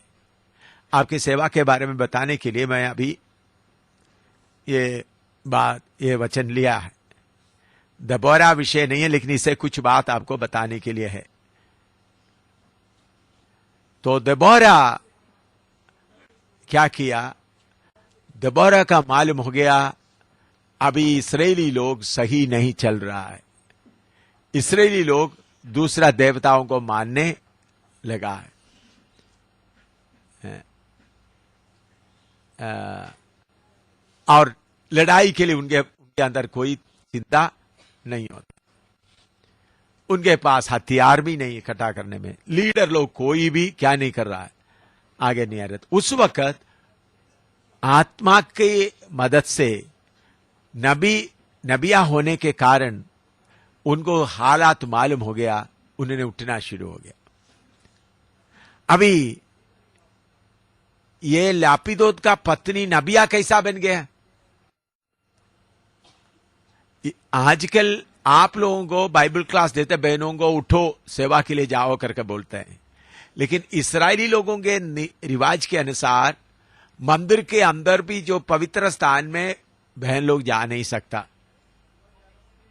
बहन लोगों को कोई बड़ा काम नहीं देता। कोई घर में किसी का नाम लेगा तो भी आदमी का नाम लेता है। बहन लोगों को नंबर 2 हालत में इस्राएल का कानून ऐसा है, जैसा आजकल मुसलमानों को मिलता है उसी मुताबिक तकरीबन उसके जैसा, लेकिन इतना बुर्का नहीं पहनाता है। तो बहन लोगों को दूसरा स्टेप में, लेकिन दूसरा स्टेप में रहने वाला बहन कैसा आगे आई? मैं विश्वास करता हूं उन्होंने अपने आप परमेश्वर के सामने ठीक संबंध रखती थी। ठीक संबंध रखकर फिर वो नबिया बन गए। और जब उनके अंदर पवित्र आत्मा का कार्य, नबिया का काम होना शुरू हुआ तो इस्राएल उनके पास आना शुरू किया। तो फिर उन्होंने पवित्र आत्मा के द्वारा उनके ऊपर हुकूमत करते समय में यह लड़ाई देकर वो उठकर खड़ी होगी। तो इससे हम क्या सीख सकता है? सबसे पहले पिछले दिनों में आपको एक हफ्ता से ज्यादा कल तक आपका अपना जीवन बनाने के बारे में ही वचन दे रहा था, ताकि सब अपना अपना जीवन को सही बनाए। अपना जीवन बनाने के बाद में पवित्र आत्मा का आवाज के लिए मौका देना। तो पवित्र आत्मा आपको उठने के लिए दिलेरी देगा। तो आप अपने आप को नहीं बनाता। पहले जाकर प्रभु का काम करना शुरू करें तो बाद में आप थक कर बैठ जाएंगे। बाद में आपको आगे जाने का हिम्मत नहीं रहे, क्योंकि यह भारी लड़ाई है। इसलिए प्रभु यीशु मसीह ने बोला, जब तक ऊपर से सामर्थ ना आए यरूशलेम में ही ठहरे रहो। तो पहले एक एक व्यक्ति प्रभु के सामने अपना मर्जी, प्रभु तेरा मर्जी मेरे जीवन में क्या है मालूम करना। परमेश्वर के मर्जी के अनुसार जीवन बिताने के लिए पहले अपना मर्जी सब क्या करना, दूर करना। तो हर सेवा के लिए निकलने के पहले जल्दी जल्दी आत्माएं लाने का नहीं, पहले प्रभु में मुझे तैयार कर। इसके लिए 100 साल, 50 साल, 20 साल, 3 साल, 4 साल देना नहीं। प्रभु मुझे आपके साथ में संबंध में मैं कमी हूं, प्रभु मेरा संबंध पूरा ठीक करने की कृपा दे। इसके लिए आप घर में काम करते समय, लापिदोत का पत्नी का काम है रोटी बनाना, बच्चों को खिलाना, लेकिन अभी रोटी बनाने का काम छोड़ दिया, बच्चों का काम छोड़ दिया, अपने घर का काम सब उन्होंने छोड़कर अभी जा रहा है। तो इससे क्या मिलता है? तो उन्होंने सब कुछ त्याग दिया। इस्राएल लोग में एक बहन उठकर खड़ा होना मामूली बात नहीं है, कोई किसी को ऐसा उठकर खड़ा होने नहीं देता। फिर भी उन्होंने अपने आप का सारे भूलने के बाद परमेश्वर की आत्मा का शक्ति से वो उठकर खड़ी होगी। तो आत्मा की शक्ति से उठकर खड़ा होने के बाद में वो कहते हैं, जब तक मैं उठी करके बोलते समय में अपने आप उठा नहीं, क्योंकि उन्होंने उसके पीछे हम पढ़ते वक्त वो इस्राएल के ऊपर क्या करती थी? न्याय करती थी, क्योंकि वो नबिया थे। तो मेरे प्यारे बहनों, आप लोगों के लिए जब आप घर में रोटी बनाकर बैठते हैं, चारों तरफ आत्माएं नाश होकर हुए देखते समय में प्रभु अपने आप उठने के जगह में, प्रभु तेरा मर्जी मुझे समझा दो, प्रभु इतना लोग नाश हो रहा है, क्या मैं रोटी बनाकर बैठना है? प्रभु का मर्जी मालूम होने के लिए तो पहले सेवा नहीं, पहले क्या मालूम करना? प्रभु का मर्जी। अगर ये मालूम नहीं करे तो थोड़ी देर सेवा करेंगे, बाद में आप आराम से बैठ जाएंगे, क्योंकि सेवा में तीर लगेगा, सेवा में हमला होगा, जल्दी उदास हो जाएंगे। तो पहले प्रभु का मर्जी मालूम करते समय में सेवा का ज्यादा, सेवा मन में रहना है, लेकिन प्रभु मैं इसमें क्या करूं? अभी आजकल बहुत लोग, अच्छी तरह आप लोग समझना, बहुत लोग सेवा करते हैं, उनको सेवा क्या है उनको मालूम नहीं। प्रभु उनसे क्या सेवा कराना? अभी समझ लो, मैं इधर एक मकान बना रहा, मकान बनाने के लिए मैं 30 लोगों को, मजदूरों को ले लिया, 30 या 15 लोगों मजदूर को ले लिया। मजदूर आके अपने आप ही काम शुरू कर दिया, कभी इधर से ईंट उठा रहे, कभी उधर से मिट्टी ला रहा है, कभी उधर से। तो ऐसा करते वक्त मैं क्या बोलूंगा? ए मजदूर, तुम्हारा मर्जी से इधर काम करने के लिए नहीं इधर आला है, मैं तुमको किस काम के लिए बोला? तुम इधर से इधर तक गड्ढा खोदो, तुम इधर से इधर तक पत्थर लेके आओ, तुम इधर से ईंट लेके आओ, ये बात मालूम करना है। तो आप लोग अभी इधर से जाने के पहले प्रभु सेवा में आपका मर्जी पहले मुझे मालूम होने दो। नंबर 1 कौन सा है? प्रभु का मर्जी। प्रभु का मर्जी मालूम करने के बाद उठना, आत्मा की प्रभु मर्जी मिलने के बाद। अच्छा, दूसरा भी काम होता है, प्रभु का मर्जी है मैं आटा रोटी बनाकर बैठते रहूं, मेरा पति का कपड़ा धोकर रखूं, 2 बच्चों को देखते रहूं, उनको स्कूल में बच्चों को छोड़ दूं, प्रभु का मर्जी है। ये नहीं, पवित्र आत्मा पाया तो तुम क्या करोगे? यरूशलेम में, यहूदिया में सारे जगह। तो सबसे पहले आप बैठकर प्रभु तेरा मर्जी क्या है मुझे बता दो। पहले अपने आप को सिद्ध होने का कोशिश। नंबर 2 परमेश्वर का मर्जी मालूम होने के बाद जल्दी सेवा में उठकर खड़ा होना। मर्जी मालूम होने के बाद चुप कर नहीं बढ़ना। इधर में क्या हुआ? उनको मर्जी मालूम हो तो उठकर खड़ी होगी। प्रभु का मर्जी मालूम होने के बाद अपने आप आत्मा की प्रेरणा से क्या करना है? उधर में लापीदो तुमको उठाया नहीं, अपने आप उठ गई। कोई बड़े बड़े लीडर लोग तो उन्होंने किसी ने नहीं उठाया, बल्कि अपने आप प्रभु का मर्जी मालूम होने के बाद क्या हुआ? अपने आप उठने लगे। तो आपका जीवन में सबसे पहले आपका जीवन प्रभु के साथ ठीक करें, उसके साथ अब प्रभु सेवा में तेरा मर्जी क्या है। मैं एक पास्टर का पत्नी के तौर पर रहते हुए सेवा में हाथ नहीं डाल सकता, सेवा के लिए नियुक्त है। पत्नी के तौर पर रहते हुए आप क्या कर सकते हैं? आए हुए विश्वासियों को पानी पिला सकते हैं, चाय दिला सकता है, लेकिन प्रभु इतने बहन लोग हैं, इतना तेरे दास के साथ आपने मुझे शादी के द्वारा जोड़ दिया, मेरा सेवा क्या है मुझे मालूम करो, मैं क्या करूं। इसके लिए आपके अंदर प्रभु का मर्जी मालूम होने के लिए क्या होना है? तो नंबर 1 अपना जीवन किसके मर्जी के अनुसार बनाए?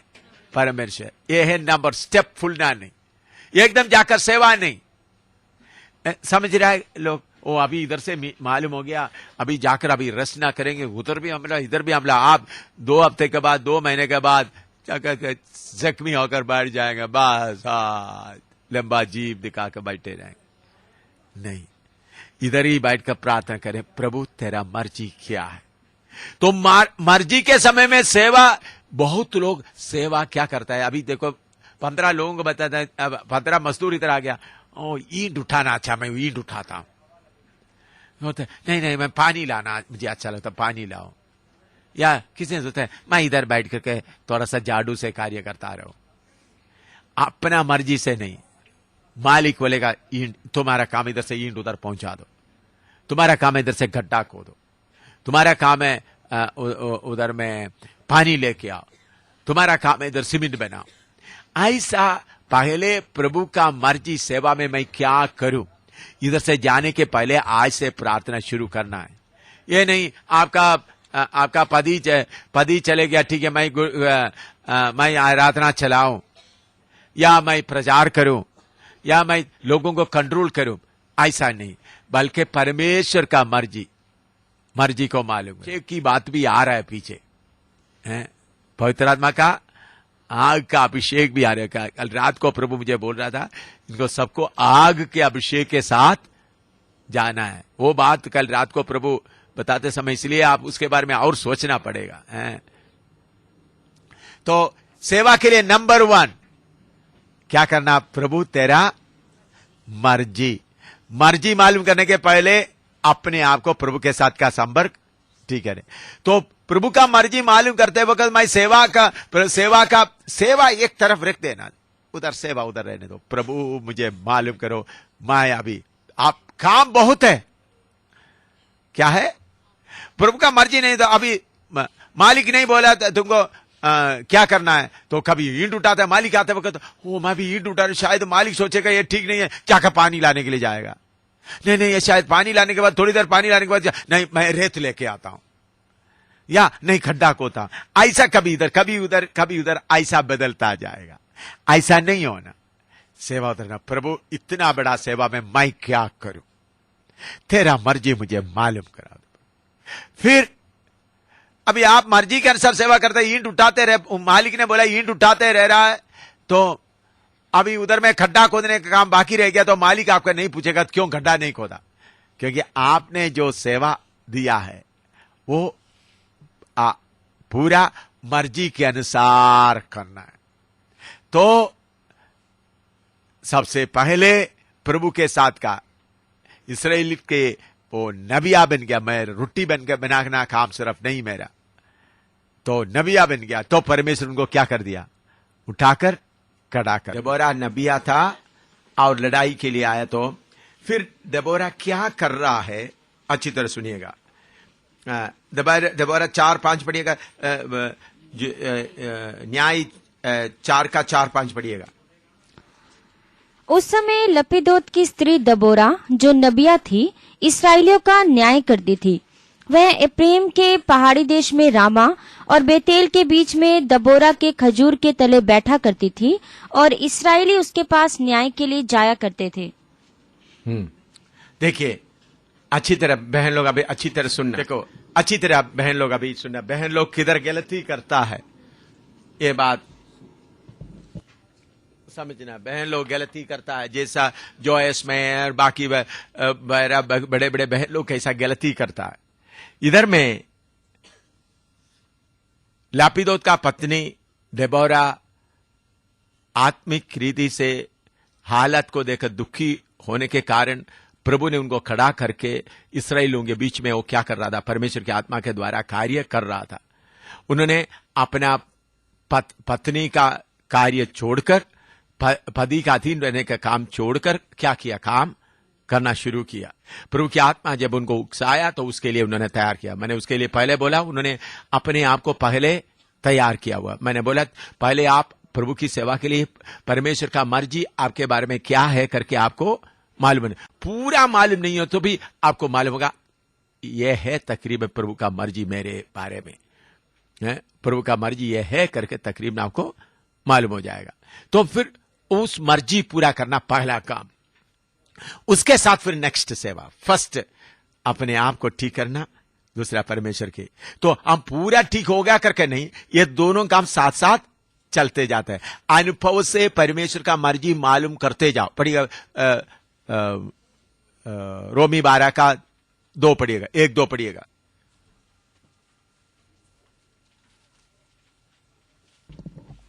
इसलिए हे भाइयों, मैं तुमसे परमेश्वर की दया स्मरण दिलाकर विनती करता हूँ कि अपने शरीरों को जीवित और पवित्र और परमेश्वर को भावता हुआ बलिदान करके चढ़ाओ, यही तुम्हारी आत्मिक सेवा है। और इस संसार के सदृश ना बनो, परंतु तुम्हारी बुद्धि के नए हो जाने से तुम्हारा चाल चलन भी बदलता जाए, जिससे तुम परमेश्वर की भली और भावती और सिद्ध इच्छा अनुभव से मालूम करते रहो। सिद्ध इच्छा अनुभव से मालूम करते रहो। परमेश्वर का मर्जी, परमेश्वर का इच्छा हमेशा एक जैसा नहीं है।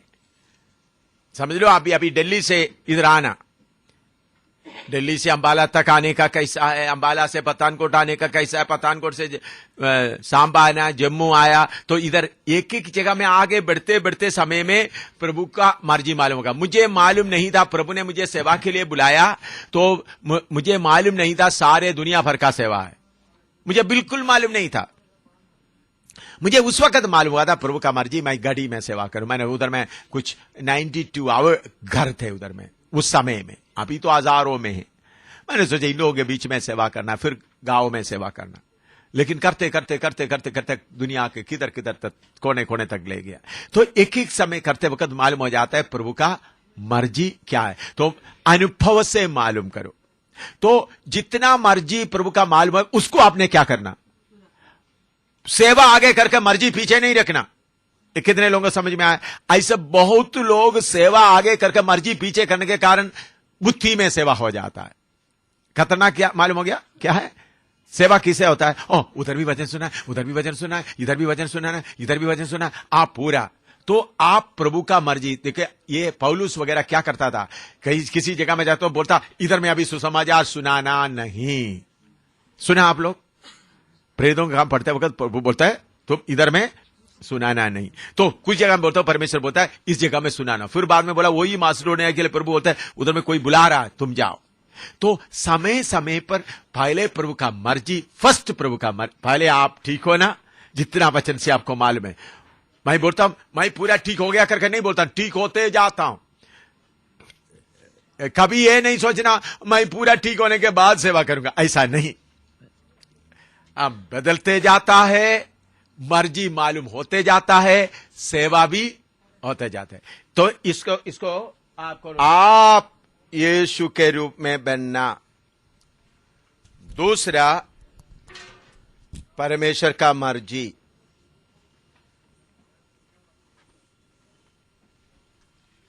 तीसरा सेवा।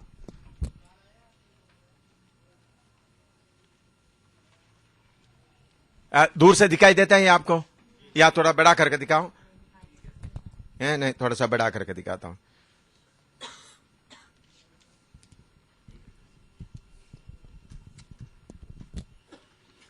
परमेश्वर का मर्जी ही नंबर 1। आपका स्वभाव यीशु के समान, आपका स्वभाव बदलना, यह है नंबर 1। दिखाई दे रही है? अच्छा। दूसरा आता है प्रभु का मर्जी।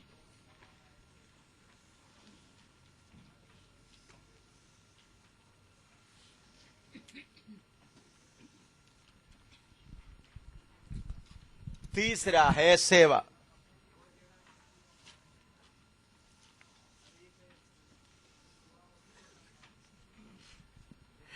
हमेशा पहला कौन सा है? अपना आत्मिक जीवन। दूसरा प्रभु का मर्जी। तीसरा सेवा। बहुत बार शैतान क्या करेगा? सेवा को आगे करेंगे, सेवा को आगे करेंगे। तो इसलिए प्रभु बोलता है ऐसा लोगों को दूसरे आत्मा पकड़ लेता है। इसलिए प्रभु बोलता है क्या है? मैं तुमको जानता नहीं, अद्भुत काम किया बाकी क्या जानता नहीं। इसलिए सेवा पहला नहीं, पहला मेरा स्वभाव यीशु का स्वभाव की तरह बन जाए। हर तकलीफ में, हर मुसीबत में ये हम होते जा रहा, हमारा स्वभाव बदलते जा रहा है। आज इतना बदल गया, अनुभव से हमारा स्वभाव बदल गया। अभी थोड़ा सा 2007 में यहां तक आ गया और 2008 में यहां तक आ गया। इसी मुताबिक सेवा भी थोड़ा आगे हो गया, या परमेश्वर का मर्जी भी इतना मालूम हो गया।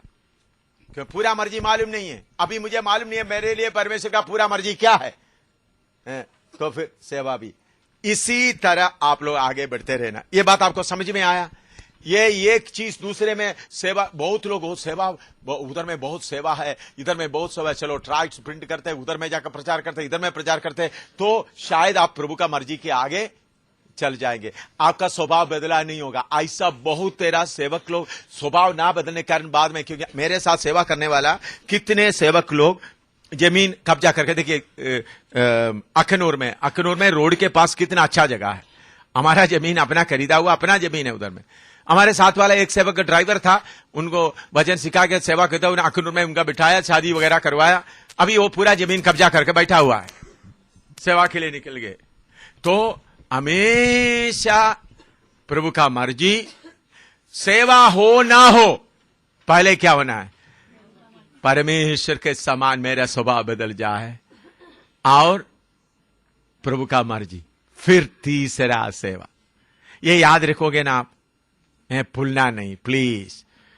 हाँ, तो अभी इधर में लपीदोत का पत्नी क्या कर रहा है, तो फिर उन्होंने, वो नबिया है, उन्होंने क्या कर रहा है, उसका 6 से लेकर पढ़िएगा, 4 का 6 से लेकर पढ़िएगा, 6 से 9 तक पढ़िएगा, 10 तक पढ़िएगा। उसने अबीनोम के पुत्र बाराक को केदेश नप्ताली में से बुलाकर कहा, क्या इस्राएल के परमेश्वर यहोवा ने यह आज्ञा नहीं दी कि तू जाकर ताबोर पहाड़ पर चढ़ और नप्तालियों और जबलूनियों में के 10,000 पुरुषों को संग ले जा। तब मैं याबीन के सेनापति सीसरा के रथों और भीड़ भाड़ समेत किशोन नदी तक तेरी और खींच ले आऊंगा और उसको तेरे हाथ में कर दूंगा। बाराक ने उससे कहा, यदि तू मेरे संग चलेगी तो मैं जाऊंगा, नहीं तो ना जाऊंगा। उसने कहा, निस्संदेह मैं तेरे संग चलूंगी, तो भी इस यात्रा से तेरी तो कुछ बड़ाई ना होगी, क्योंकि यहोवा सीसरा को एक स्त्री के अधीन कर देगा। तब दबोरा उठकर बाराक के संग केदेश को गई। तब बाराक ने जबूलून और नप्ताली के लोगों को केदेश में बुला लिया और उसके पीछे 10,000 पुरुष चढ़ गए और दबोरा उसके संग चढ़ गई। हाँ, देखिए दबोरा को मालूम हो गया, दबोरा सीधा लड़ाई में फौज को नहीं बुला रहे, दबोरा परमेश्वर के अगुवाई पाया हुआ या परमेश्वर नियुक्त किया हुआ बाराक को ढूंढ रहा है। समझ गया? दर्शन मिल गया तो एकदम नहीं जाना बहन लोग, प्रभु ने मुकर्रर किया कोई आदमी होगा। यह समझ आया आपको? ये बातें जॉयस मेयर बाकी लोगों को मालूम नहीं था। परमेश्वर ने मुकर्रर किया हुआ सेवक होगा, कोई आदमी होगा, उसको मालूम करना, उसको बोलना तुम आगे चल। ये आप लोग भूलेगा तो नहीं है ना? इसमें बहुत लोग गलती कर लेता है। प्रभु ने मुझे बताया, मैं ये नहीं बोलता आपका पदी नहीं, प्रभु ने कुछ सेवक को खड़ा किया होगा। ये नहीं बोलता आपका पदी के पीछे, ये लापीदोत को खड़ा कर रहा है। लापीदोत कहां रहता है? लापीदोत का पत्नी किसको खड़ा कर रहा है? बाराक को खड़ा कर रहा है, अपना पति को खड़ा नहीं कर रहा है, बाराक को। प्रभु का चुना हुआ व्यक्ति को मालूम करना है। यह भी आपका जीवन में जरूर बात होना है। उन्होंने खड़ी हो गई, फिर भी प्रभु ने चुना हुआ उन्होंने। तो सेवा प्रभु आप बहन लोगों को दिया हुआ सेवा, वो आगे आने वाले दिनों में और बताऊंगा, मैं खोलकर बताऊंगा। सेवा बहनों को दिया हुआ सेवा होता है, भाइयों को दिया हुआ सेवा होता है। तो बहनों का दिया हुआ सेवा प्रभु को चलाने का नहीं है। मैं क्यों बताता हूं? यीशु के पीछे कितने प्यार करने वाला लोग थे। मरियम मगदलीनी उनको प्यार करते थे। आखिरी भोजन में उन्होंने उनको भी बुला सकता था। आखिरी भोजन में प्रभु ने उनको नहीं बुलाया, सिर्फ चुना हुआ 12 चेलों को ही बुलाया। उधर में प्रभु भोज का आज्ञा उनको देता है। उसी मुताबिक प्रभु यीशु मसीह इस दुनिया छोड़कर जाने का आखिरी समय, तो इतने मरे हुए में से जी उठा यीशु को पहले मिला हुआ कौन है? मरियम। लेकिन मरियम मगदलीनी को भी प्रभु ने किधर नहीं बुलाया है? उस पहाड़ के ऊपर मरियम मगदलीनी को भी नहीं बुलाया। मरियम मगदलीनी को भी प्रभु ने नहीं बुलाया। हालेलुया। मरियम मगदलीनी को भी नहीं बुलाया, बल्कि 12 चेलों को बुलाया, 11 चेलों को बुलाया। तो उधर में प्रभु बोलता है स्वर्ग और पृथ्वी का सारे अधिकार मुझे दिया गया है, इसलिए जाओ सबको चेला बनाओ और पिता पुत्र पवित्र आत्मा के नाम से बपतिस्मा दो। पिता पुत्र पवित्र आत्मा के नाम से उनको क्या करो, बपतिस्मा दो। हालेलुया। तो अभी ये बातें बताकर मैं इधर समाप्त करने जा रहा हूं। समझ आया? तो ये बात, इतना बात, मेन बात। तो अभिषेक मिला हुआ प्रभु के बाद मिला हुआ देबोरा अपना रोटी बनाने का काम भूल गया, पदी का काम करना भूल गया। उनसे उनको देखो इतना फौज आ गया है, लड़ाई लड़ने के लिए कोई नहीं है, ये बात उनका मन में बहुत चिंता होकर खड़ी हो गई। उठ के खड़ी हो गई तो भी किसके सहारा लिया? फिर उसके बाद हम देखते हैं एक बेटी, एक बहन याईर, आपने 4 और 5वां अध्याय पढ़ के देखे तो एक बहन है, उनका पढ़िएगा उसका 5 का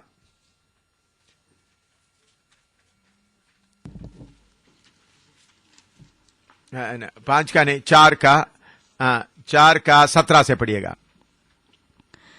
परंतु सीसरा पांव हेबेर केनी की स्त्री याएल के डेरे को भाग गया, क्योंकि हासोर के राजा याबीन और हेबेर केनी में मेल था। तब याएल सीसरा की भेंट के लिए निकलकर उससे कहने लगी, हे मेरे प्रभु, आ मेरे पास आ और ना डर। तब वह उसके पास डेरे में गया और उसने उसके ऊपर कंबल डाल दिया। तब सीसरा ने उससे कहा, मुझे प्यास लगी है, मुझे थोड़ा पानी पिला। तब उसने दूध की कुप्पी खोलकर उसे दूध पिलाया और उसको उड़ा दिया। तब उसने उससे कहा, डेरे के द्वार पर खड़ी रहे, और यदि कोई आकर तुझसे पूछे कि यहाँ कोई पुरुष है, तब कहना कोई भी नहीं। इसके बाद हेबेर की स्त्री याएल ने डेरे की एक खूंटी ली और अपने हाथ में एक हथौड़ा भी लिया और दबे पांव उसके पास जाकर खूंटी को उसकी कनपटी में ऐसा ठोक दिया कि खूंटी पार होकर भूमि में धंस गई। वह तो थका था ही, इसलिए गहरी नींद में सो रहा था, सो वह मर गया। हालेलुया। देखो उधर का सीसेरा बड़ा, सबसे बहुत बड़ा 600 रेत बहुत बड़ा था, उनको कौन मार डाल दिया? एक बहन। मेरे बहनों, आपके पास एक बहुत बड़ा सेवा है। आपका काम सिर्फ रोटी बनाने का नहीं है, आपका काम सिर्फ बच्चों को स्कूल में भेजने का नहीं है, आपका काम सिर्फ घर का देखभाल करने का नहीं है। इधर में देबोरा उठकर खड़ी हो गई, उनके साथ याएल का पत्नी भी खड़ी हो गई। उन्होंने सीसरा बड़ा राजा को क्या कर दिया? मार कर खत्म कर दिया। फिर भी देबोरा किसका सहारा लिया? बारा का सहारा लिया। तो सेवा करते समय में मैं आपको बोलता हूं, एक बात समझिएगा, प्रभु ने आपको स्त्री बना दिया, प्रभु को मालूम है आपको ये अच्छा है, मुझे पुरुष बनाया, मुझे अच्छा है, लेकिन स्वर्ग में जाने के बाद स्त्री पुरुष नहीं है। स्त्री के रूप में रहकर आपको दिया हुआ सेवा, अभी सेवा में इधर में नए यरूशलेम में जाने के बाद सेवा में कोई फर्क नहीं होगा। एम शामिल को स्पेशल सेवा नहीं। शायद आप में से कुछ लोग मेरे से आगे अच्छा, प्रभु ने बोलेगा मेरे से अच्छा आप में से कुछ लोग होंगे, उनको प्रभु बोले शामिल इधर लगाओ, ये बहन अभी राजा हुकूमत करेंगे, तुम इसके अंडर आ जाओ। तो स्वर्ग में जाने से कौन नहीं है? भाई बहन का फर्क नहीं है। इधर में शरीर में आपको रेख दिया तो आप बहन है करके स्वर्ग का बैठना नहीं। सुन लिया, मैं एक बहन हूं करके बैठ, अपना नियम के अनुसार का लड़ाई आगे लड़ना। जैसा देबोरा खड़ी हो गई, वो मैं एक बहन हूं, मुझे इस्राएल में खड़ा होने का कोई हिम्मत, कोई आज्ञा नहीं है, स्त्री लोगों को मंदिर के अंदर प्रवेश नहीं कर सकता, पवित्र स्थान में प्रवेश नहीं कर सकता, फिर मैं कैसा खड़ा हूं? ऐसा नहीं। इस्राएल को पूरा वो न्याय करती रही। हालेलुया। कैसा कानून है, कैसा है, इस्राएल को पूरा उन्होंने न्याय देता रहा।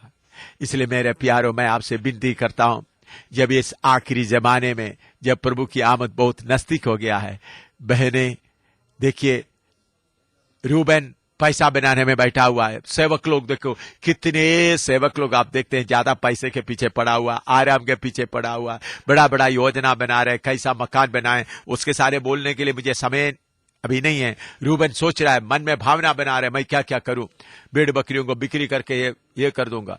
और जबूलून उन्होंने शिप का पूरा जहाज का बिजनेस पूरा उनके हाथ में, कैसा पैसा बनाओ। तब एक बहन खड़ी हो गई। उस वक्त 40,000 सिपाही है, उनको हथियार का चिंता नहीं है। उनके अंदर भाला नहीं है, और उसके अलावा उनके अंदर अपना तलवार भी नहीं है, ढाल भी नहीं है, तलवार भी नहीं, कुछ भी नहीं। 40,000 बैठे हुए हैं। तो इस समय में मेरे बहनों, हिंदुस्तान को बचाने के लिए दबोरा जैसा आप लोग खड़ा रहना। आपके हाथ में प्रभु बहुत लड़ाई दिया हुआ है।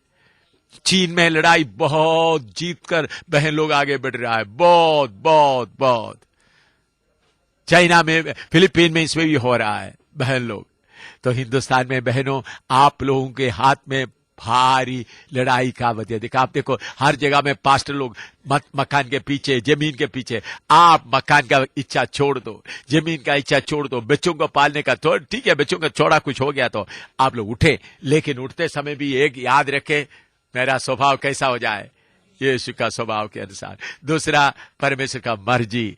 तीसरा, प्रभु की सेवा। हालेलुया। ये नहीं सेवा आगे करते, मैं सेवा करूंगा तो फिर आपका आदत नहीं कि कितने सेवक लोग सेवा करने के लिए आगे आया, जैसा आखान की तरह कुछ देख लिया तो क्या हो गया, उसको चुरा लिया। ऐसा कितने सेवक मेरे साथ रहने वाला, कितने सेवक पैसा के पीछे चले गए, उनको सिखाने के बाद भी, समझाने के बाद भी।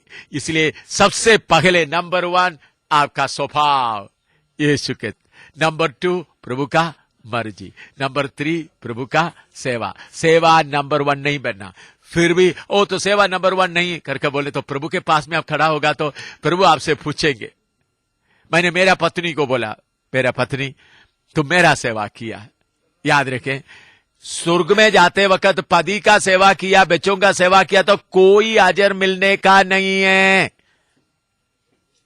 कितने लोगों को ये सुनाई दिया, कितना माँ को सुनाई दिया, प्रभु मैं देखो तो 3 बच्चों को 5 बच्चों को पालन किया, मेरा पति का मैंने देखभाल किया और माँ बाप का देखभाल किया, मेरा अजर के प्रभु ने बोला पति को देखभाल किया तो उसका अजर पति का प्यार मिल गया, बच्चे को देखभाल किया तो बच्चों का प्यार मिल गया, पति का देखभाल किया, पत्नी माँ बाप का थे, प्रभु आपने मुझे स्त्री बनाकर रख दिया था, प्रभु तो मेरा काम क्या है, बच्चों को देखना है, घर देखना है। तो इसलिए प्रभु बोलता है, इसलिए लूका 9:23 में लिखा है और लूका 14:26 से लेकर लिखा है, मत्ती 10 में भी लिखा है, त्यागो, तुमने त्यागा है। तो आप कोई बहन ये ना सोचिए मैं बच्चों को, मैं 9 महीने बच्चों को पाला, पेट में पाला, फिर उसको दूध दिया, इसके लिए अजर नहीं मिलेगा। 9 महीने बच्चे को पेट में पालने के कारण क्या मिला, बच्चे का मुस्कुराहट देखने का मौका मिल गया है, बच्चे को टट्टी लाटिन साफ करने का मौका मिल गया, उसके साथ उनका मुस्कुराहट, उनका खेल। इसके लिए स्वर्ग में नया बाल मानित अजर नहीं मिलेगा।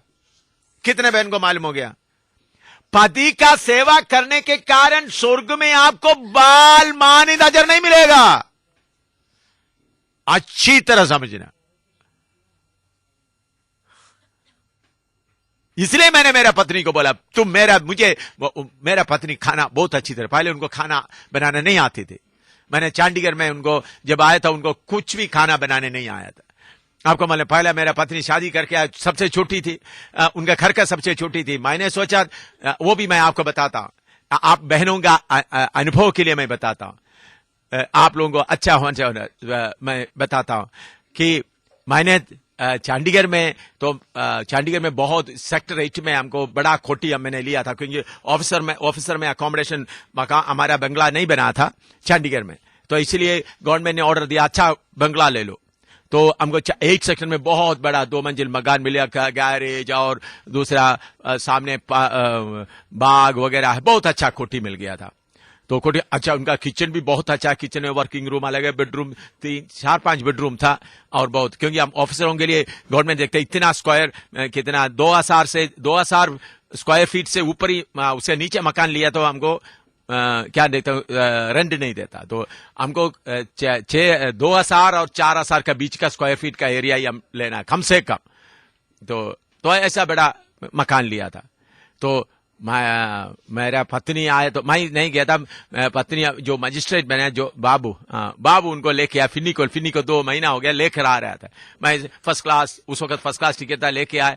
तो मैं आने के पहले कुक को लेकर किचन में बहुत अलमारियां वगैरह सब थे, उसमें हल्दी वगैरह सारा करके लिस्ट लगाकर क्या कर दिया, उधर रखवा दिया था कि मेरा पत्नी को आकर कोई मुश्किल ना हो। तो पत्नी आकर 5-6 दिन तक कुक काम करता था, हमारा मेस का कुक काम करता था। तो मैंने फिर कुक को छुट्टी कर दिया, तुम चले जाओ। तो मैंने सोचा अभी मेरा पत्नी के हाथ से मैं खाना अच्छी तरह से खाऊंगा, सोचकर मैं सुबह दोपहर को ब्रेकफास्ट कैसा ब्रेड करके जब, तो मैंने सोचा आज अच्छा खाना खाएंगे।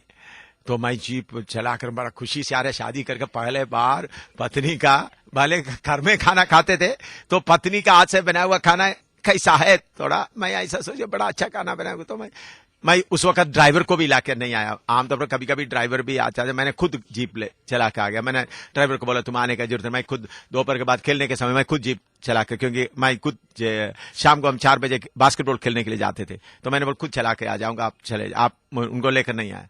मैं जीप खड़ा कर दिया, आया, बस कपड़ा वगैरह उतार दिया और अच्छी तरह जाकर बेटा खाना रख दे। तो मेरा पत्नी थोड़ा कामते थोड़ा कुछ, मैंने सोचा बहुत आइटम होगा, तो एक आइटम चावल रख दिया। उसके बाद जो कड़ला उसको क्या बोलते, चना का सब्जी ला कर रख दिया आलू के, ये की है मैंने, इतना ही, हाँ इतना ही। तो न तो नमक है नहीं कुछ, नमक तो मिर्ची भी ज्यादा। तो मैं ऐसा ना करेगा, मैं बोल रहा था, मैंने जाकर किचन में देखा था उन्होंने क्या है, कुक का एक बुक, केरला का मनोरमा का एक कुक का बुक खोल कर रखा हुआ है। और मैंने कान में ऐसा पकड़े, इतना ही तूने सीखा है। मैं थोड़ा खाना क्या, उनका आंसू पूरा उसका प्लेट में गिर गया, क्योंकि उनको कुछ भी आया नहीं। तो फिर मैंने बोला ठीक है, मैं 1 महीना कुक, हमारा मेस का कुक को मेरा सेवा करने से काफी नहीं है, तुमको मैं इधर से निकालना जा रहा हूं, तुम प्रभु की सेवा करना है, क्योंकि तुम मेरा सेवा करने। तो तब उनको इतना पहचान नहीं हुआ था उस शुरू में, उन्हें सोचा मैं उसको कम प्यार करता है इसलिए ऐसा करता है। अभी बोल रही है ठीक है, आपने जो किया मेरे लिए अच्छा किया है, इसलिए मैं, मेरे प्यारो, मैं आपको बताता हूं, आपका पति को रोटी बना के दिया तो पति का मुस्कुराना आपको मिल गया, बेटे का टट्टी उठाया तो बेटा ये इधर उधर खुशी से चलता, वो फल मिल गया। उसके लिए माँ बाप का सेवा किया तो माँ बाप का प्यार मिल गया, उससे स्वर्ग में आपको बाल मानिंद अजर मिलने का है। स्वर्ग में जाकर अजर मिलना है तो प्रभु की सेवा करने से ही मिलेगा। इसलिए कोई बहन ये ना सोचिए, कोई पास्टर का पत्नी है ना सोचिए पास्टर को अच्छा खिलाना मेरा काम है, नहीं। आप प्रभु की पास्टर सेवा के लिए जाते समय में आप पास्टर के लिए पीछे आत्मा में लड़ाई लड़ता है तो फल मिलेगा। पास्टर सेवा के लिए गया तो आप आज प्रभु तेरा दास किया है, मैं पीछे से उसके लिए हथियार भेजता हूं, पीछे से उसके लिए गोला भेजता हूं। आप पास्टर वापस आने तक आत्मा, मेरा पत्नी ऐसा करती थी। मैं चाइना में जाते समय में, फिलीपीन में जाते थे, नेपाल में जाते वक्त बैठकर क्या करती थी, प्रार्थना करते करते करते करते मेरा मदद करते थे। मैंने बोला अभी प्रार्थना करने से काफी नहीं, तुम जाकर लड़ाई में लड़ना है। तो मेरे प्यारो, बच्चा पालना आपका सेवा नहीं है, वो आपका काम है। जैसा पति आपके लिए रेशन का इंतजाम करता है, दौड़ दौड़ कर जाकर रेशन का मेरा पत्नी को ना, तो आप, तो इसलिए मेरे प्यारो, इन समय खत्म होने के पहले मैं आपको बताता हूं, कुछ ना कुछ अभी कर लीजिएगा। लाबान को याकूब क्या कहता है, मैंने तुमको इतना सेवा किया, 7 साल तुम्हारा भेड़ बकरी लिया और दूसरा तुम्हारा रिबेका के लिए किया, आप कब मैं मेरे घर के बारे में सोचूंगा। मेरे प्यारो, नरसिंगा पूगने के पहले गली गली में, गांव गांव में यीशु की सेवा करना है, यीशु की सेवा करना है, आत्माओं को लाना है। हालेलुया, आत्माओं को लाना। बहन लोग पौलुस के साथ कैसा सेवा किया वो मैं आपको बाद में बताऊंगा, लेकिन एक याद रखना, इतना अच्छा अगुवाई मिला हुआ दबोरा भी किसको बुलाया? 12 को आगे खड़ा किया, 12 को आगे खड़ा किया, 12 को आगे खड़ा किया, उसके पीछे खड़े रहे। ये नहीं मुझे दर्शन नहीं मिला करके सोचे हुए जॉयस में बाकी लोगों के जैसा आगे ना जाए, सब वचन के अनुसार। इसलिए मैं बोलता हूं आपका शरीर का घटना के अनुसार, शरीर की अपवित्रता के कारण प्रभु ने क्या किया है, मैं थोड़ा सा और भी खोल कर बताता हूं ताकि आप लोग अच्छा नहीं, आप लोग नहीं बुरा नहीं समझना। बहन लोग उद्धार पाया हुआ तो भी आपका जब महीना महीना में आपका सिस्टम चलता है, खून बहने का सिस्टम चलता है, वो परमेश्वर के इस्राएल के अनुसार देखो शरीर का क्या है, वो अशुद्धता है। तो बहनों को बपतिस्मा देने के लिए बोला, तो कभी कभी कुछ बहनों को वो सिस्टम चलेगा तो बपतिस्मा देने जाएगा तो क्या होगा, शरीर में शुद्धता नहीं है। हमारा शरीर शुद्ध होना है। कुछ पास्टर लोग इसके लिए कोशिश नहीं करता। आपका मैं प्रभु वो जब भी चलाए, रात को शाम को नहाए तो भी सुबह मैं फिर नहाता हूं। इधर भी मैंने बोल के रखा हुआ है, जब प्रभु जब मैं रात शाम को नहाए तो फिर मैं शरीर में भी शुद्ध रहे, आत्मा में भी शुद्ध रहे। तो प्रभु वो चलाते समय हो सकता है बहनों को ये जिम्मेवारी दिया तो बहन लोगों के अंदर में ये सिस्टम होगा तो क्या होगा। और वो एक है। दूसरा पुरुष का अधीन रहने का उपदेश भी है, वो बाद में आपको बताऊंगा। पुरुष का अधीन, शरीर का बात, पुरुष का अधीन रहना, वो उसका मतलब कलीसिया यीशु के अधीन रहना है, ये बात भी सिखाना है। इसलिए इतना अच्छा अनुभव मिला हुआ देबोरा भी किसको खड़ा किया, बाराक। देबोरा से ये भी सीखना है, रोटी बनाते हुए नहीं बैठा, भाई लोग नहीं खड़ा हो रहा इसलिए मैं बैठ जाऊं, नहीं, मेरे से प्रभु पूछेगा। मुझे मालूम हुआ इनके पास हथियार नहीं है, लड़ाई दरवाजे पर आया हुआ है, अभी खाना बना के लापितोत को रोटी खिलाते हुए रहने का समय नहीं है, अभी उठना है। अभी इसराइल के पीछे उन देवताओं को ढूंढ लिया है, तो जब कोई नहीं मैं खड़ा होना है, तो आप खड़ा होना है। तो खड़ा होने का हिम्मत कब मिलेगा, जब आप अपने आप को, जब आप अपना आत्मिक जीवन को आप आगे रखेगा तो जरूर पवित्र आत्मा आपको उकसाएगा। आपका आत्मिक जीवन आगे रखे, फिर प्रभु का मर्जी मालूम करे, उसके बाद मर्जी के अनुसार का सेवा भी करता रहे। बाद में अब ये तीनों में पूरा होना है, ये तीनों इस दुनिया छोड़कर जाने के बाद पौलुस बोलता है, पौलुस का तीनों पूरा हो गया। पौलुस आत्मा में यीशु के समान हो गया। फिर उसके बाद उन्होंने बोला परमेश्वर का मर्जी मैं पूरा करता हूं। यरूशलेम में जाते उन्होंने बोला, कुछ लोग बोला तुम्हें यरूशलेम में नहीं जाना है, तो उन्होंने क्या बोला है, मैं यरूशलेम में मरने के लिए भी तैयार हूं, मुझे बांधने के लिए। फिर उसके बाद उन्होंने बोला मेरा दौड़ भी पूरा करके मैं मेरा सेवा भी पूरा किया। ये दौड़ में ये तीनों आता है। दौड़ में कितना बात आता है, तीनों। अपने आप पवित्र बनने का दौड़, परमेश्वर का मर्जी पाने का दौड़ और सेवा का दौड़। अब इस दुनिया छोड़ के जाने के बाद पहले ये तीनों में पूरा होना। समझ आया सर, पवित्र में नहीं। एक बात है, पवित्रदाई में आप चलेगा, परमेश्वर का मर्जी को समझते हुए चलेगा तो जरूर परमेश्वर का मर्जी के लिए आपके अंदर आत्मा क्या करता रहेगा, वापता रहेगा। आप प्रभु मुझे शुद्ध, तो पवित्र आत्मा आपको अगुवाई करेगा। तो पवित्र आत्मा आपको अगुवाई मर्जी मालूम होगा तो प्रभु का मर्जी बोलेगा देखो आत्मा नाश हो रहा है, जाओ उधर सेवा। इस तीनों में आप लोग अपना दौड़ पूरा करना, प्रार्थना करें। प्रभु का दास प्रार्थना करके सभा समाप्त करे। Hallelujah, hallelujah, hallelujah, hallelujah, hallelujah. हमारे स्वर्गीय पिता परमेश्वर, हम आपको धन्यवाद देते हैं आज के सुबह के समय। प्रभु आपकी कृपा और आपकी दया हमारे जीवन में बनी रही। प्रभु आपने प्रभु सुबह के समय आत्मिक मल्लयुद्ध लड़ने के लिए प्रभु कृपा दिया, आपने जय दिया। प्रभु हम आपको धन्यवाद करते हैं क्योंकि आप हमको जय के उस समय लिए फिरते हैं। स्वर्गीय पिता परमेश्वर, हम आपको